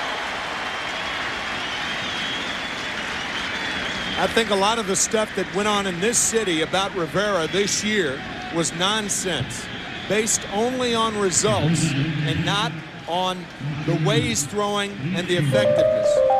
Sometimes if you base things on results, which guys in the dugout can't do, a guy like Mel Stottlemyre or Joe Torre, they know that it's a broken bat hit or a ball off the end of the bat or a little nubber down the line or a ground ball that found its way through. The most important thing is he throwing as hard as he was, and in my view, yes. With 1 out, nobody on, LeCroy takes a strike. Matthew tonight is 0 for 3. Broken bat. Aaron Boone. 2 out. Game summary is brought to you by Nissan. Really the story of the starting pitchers. Brad Radke was good. Andy Pettit was even better. 7 innings, 1 run, 4 hits, 3 walks, and 10 strikeouts. Soriano broke the tie in the 7th. Torrey Hunter had tied in the 5th with a home run. Jeter and Soriano, as they have in October's past, helping to put the Yankees back out in front. The breathing room hit came from Jason Giambi with a 2-strike, 2-run single up the middle. You worded that very well. Breathing room hit as far as this game is concerned and as far as Jason Giambi is concerned.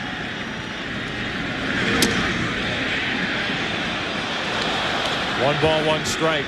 ESPN2 will bring you the Giants and Marlins. Game 3 of that series tied 1-1 at 4 Eastern, 1 Pacific. And on ESPN tomorrow night at 8 Eastern, the Braves and Cubs. Greg Maddux, Mark Pryor.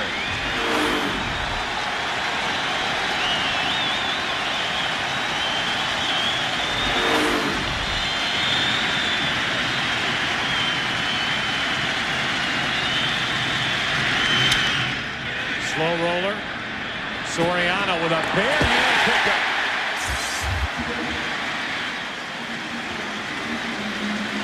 Things have really turned around the last half hour for these Yankees. Up 4-1 into the bottom of the 8th. The Division Series on Fox is brought to you by Nissan and your Nissan dealer. By Bank One. Find the credit card that fits you best. Individual answers, Bank One. By T-Mobile, get more minutes, more features, more service. And by Allstate, you're in good hands with Allstate. We move to the bottom of the 8th inning, and Juan Rincon, part of a very good Minnesota bullpen, takes over in the bottom of the 8th. Hawkins didn't get any outs. Allowed 2 runs, 1 earned on 2 hits. Romero 2/3 of an inning, 1 hit. Radke 6 1/3 innings, 2 runs on 5 hits. Rincon misses with ball 1 to Aaron Boone, who's hitless tonight.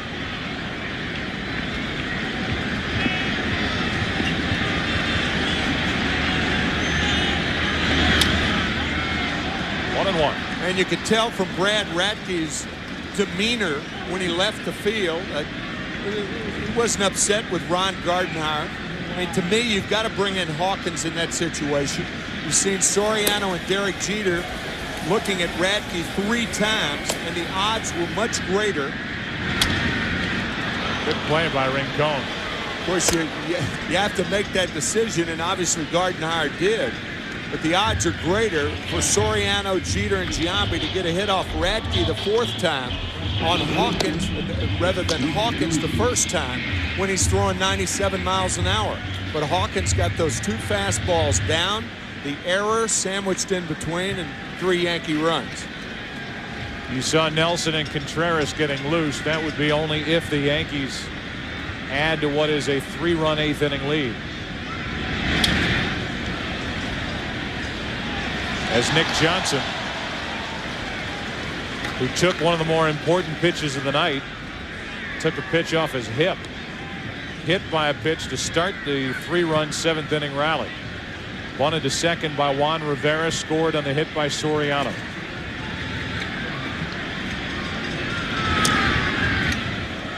One ball, 1 strike. Of all things, with both starting pitchers as dominant as they were tonight, I never dreamed that that's how the Yankees' floodgates would be open and allow 3 runs to score.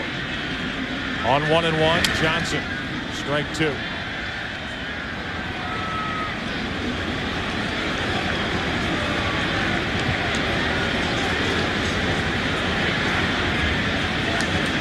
Nick Johnson is hitless in this series. Jeter, who dislocated that left shoulder on opening day in Toronto, stretching it out on a cold October night. 2 balls, 2 strikes.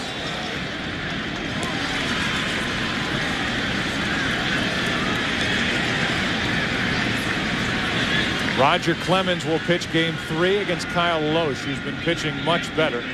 Had a rough stretch earlier this season, but he is a good right-hander. That's too far outside. It's 3-2 on Johnson.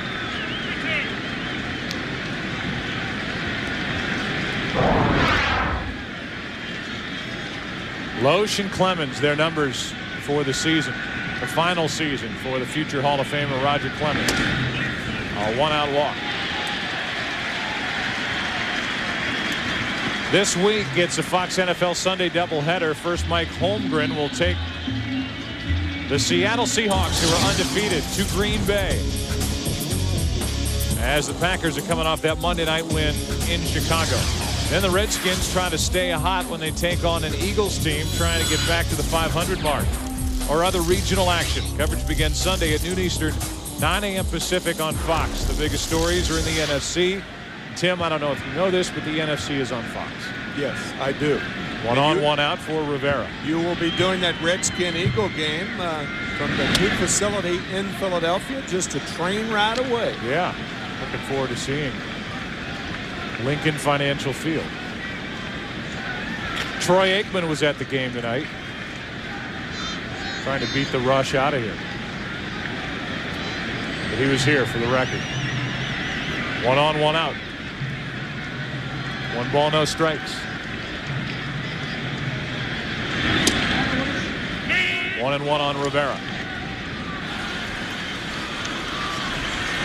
Now Gene Monahan, the trainer for the Yankees, is sitting next to Jeter. That's a more worrisome shot, I would think.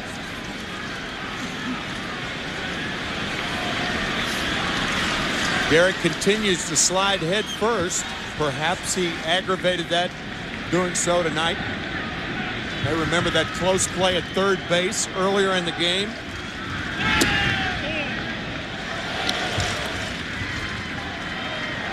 Where Corey Koski's left knee came down in front of the bag, and Derek Jeter diving headlong into third.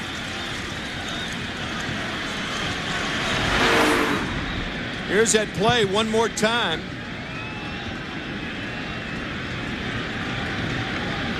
Just don't know, every time you make those head-first slides, you're taking a chance whether you're healthy or injured. If you're healthy, of injuring it. If you're injured, to reawaken the injury. Somebody's hands will be rubbing on that left shoulder after tonight's game. Just going to leave it at that. Game 1, opening day. Play at third base. The catcher coming down to make the play, getting that leg down, and it was Jeter slamming in to Ken Huckabee's shin guard, dislocating the left shoulder, and Jeter ended up missing 36 games because of it. Juan Rivera had pretty good rip at that last 94-mile-an-hour fastball from Rincon. And then it's plays like these that we've seen where that left shoulder is exposed and that arm is hanging out. But it bothered him. Still 2-2 on Rivera. I didn't notice it at the time, but it looked like that grimace on Derek's face when diving for that ball indicated perhaps pain. Not a happy look right here. Ouch.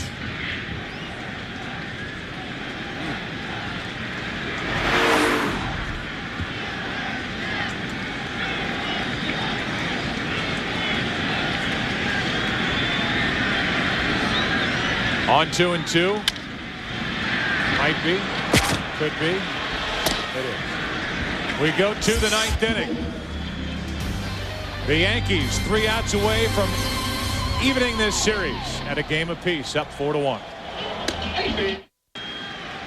4-1 the scores. We go to the 9th inning and the 2nd inning of work for Mariano Rivera. Torrey Hunter first up. And a ball inside. Tim, we came on the air talking about pressure on this Yankee team. Facing with a loss here tonight. 2-0 deficit going to the Metrodome where it's so tough to win, especially in the postseason. It's also tough to catch the ball up there.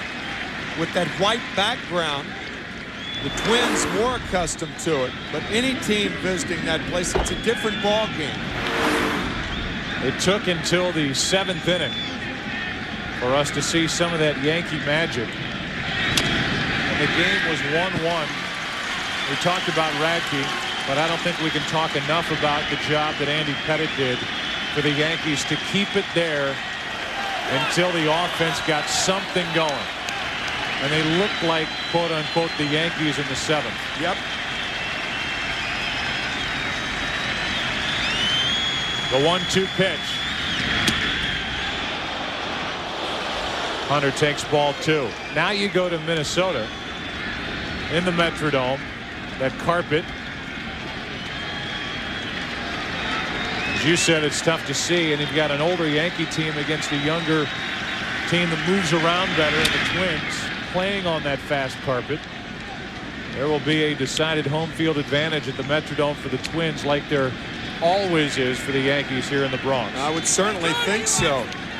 The fact that Jock Jones, Torrey Hunter,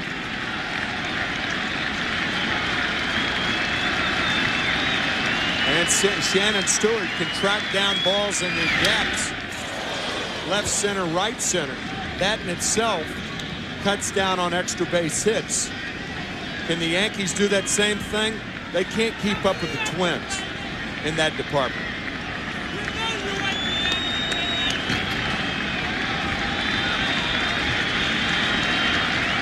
Torrey Hunter will back that up as a 97-mile-an-hour fastball misses up and in.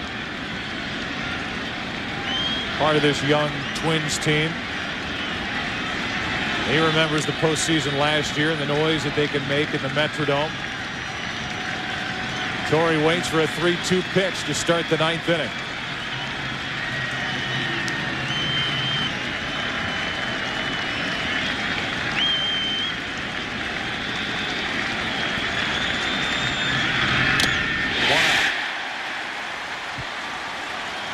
Here are Torrey's thoughts on playing on that field with that crowd noise at the Metrodome.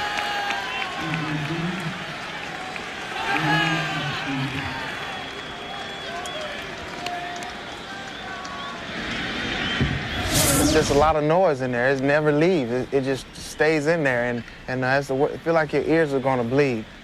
In the Metrodome, it stays there, and all you can hear is like a big "ing" like that, and your ears feel like they're going to bleed, and your head is hurting, but you get a drive, and you get the adrenaline flowing from that. The ears feel like they're going to bleed, the head's hurting, you get "ing," and it's wonderful for the Twins. They love every minute of it. With one out, nobody on. Koski takes ball 2-0. Corey tonight is hitless.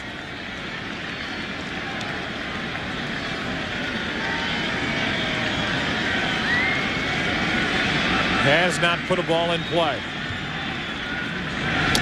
2-1.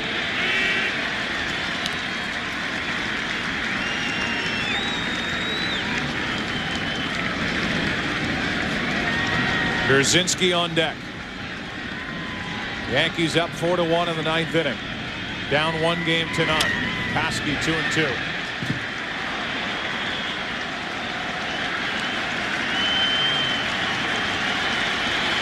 The only other action today, the Oakland A's behind Zito beat the Boston Red Sox and Tim Wakefield 5-1 as that series will shift to Fenway Park with the A's up 2 games to none.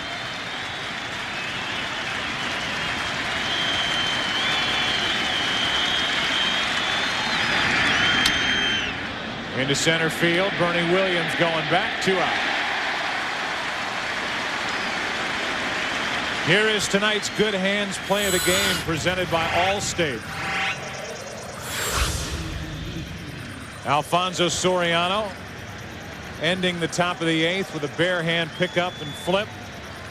And the defense, which has been alarmingly poor for the Yankees the first game and a half of this series. They get a highlight play there from Soriano. Yeah, it's funny, the good hands play tonight was not a good hands play the other day when Soriano opened the gates to Christian Guzman, who scored the first run of the game. That's it. A soft liner back to Rivera. Another shattered bat, and the Yankees have evened this series at a game apiece. An indication of the Yankees pitching tonight. There were 2 fly ball outs. All of the others were strikeouts or ground outs, with the exception of the home run. Rivera finishes what Andy Pettitte started, and a big 3-run 7th inning does it for New York as they even this series at a game apiece. Our thanks to Steve Horn here in the booth, and for our producer Michael Weissman, our director Billy Webb, and everyone else helping to bring you this game, Associate Director Aaron Stoikov, and the broadcast associate Eric Billigmeyer, Dave Hill, our technical producer. We thank you for watching. This series is tied at a game apiece. On to the upper Midwest it goes, to the Metrodome.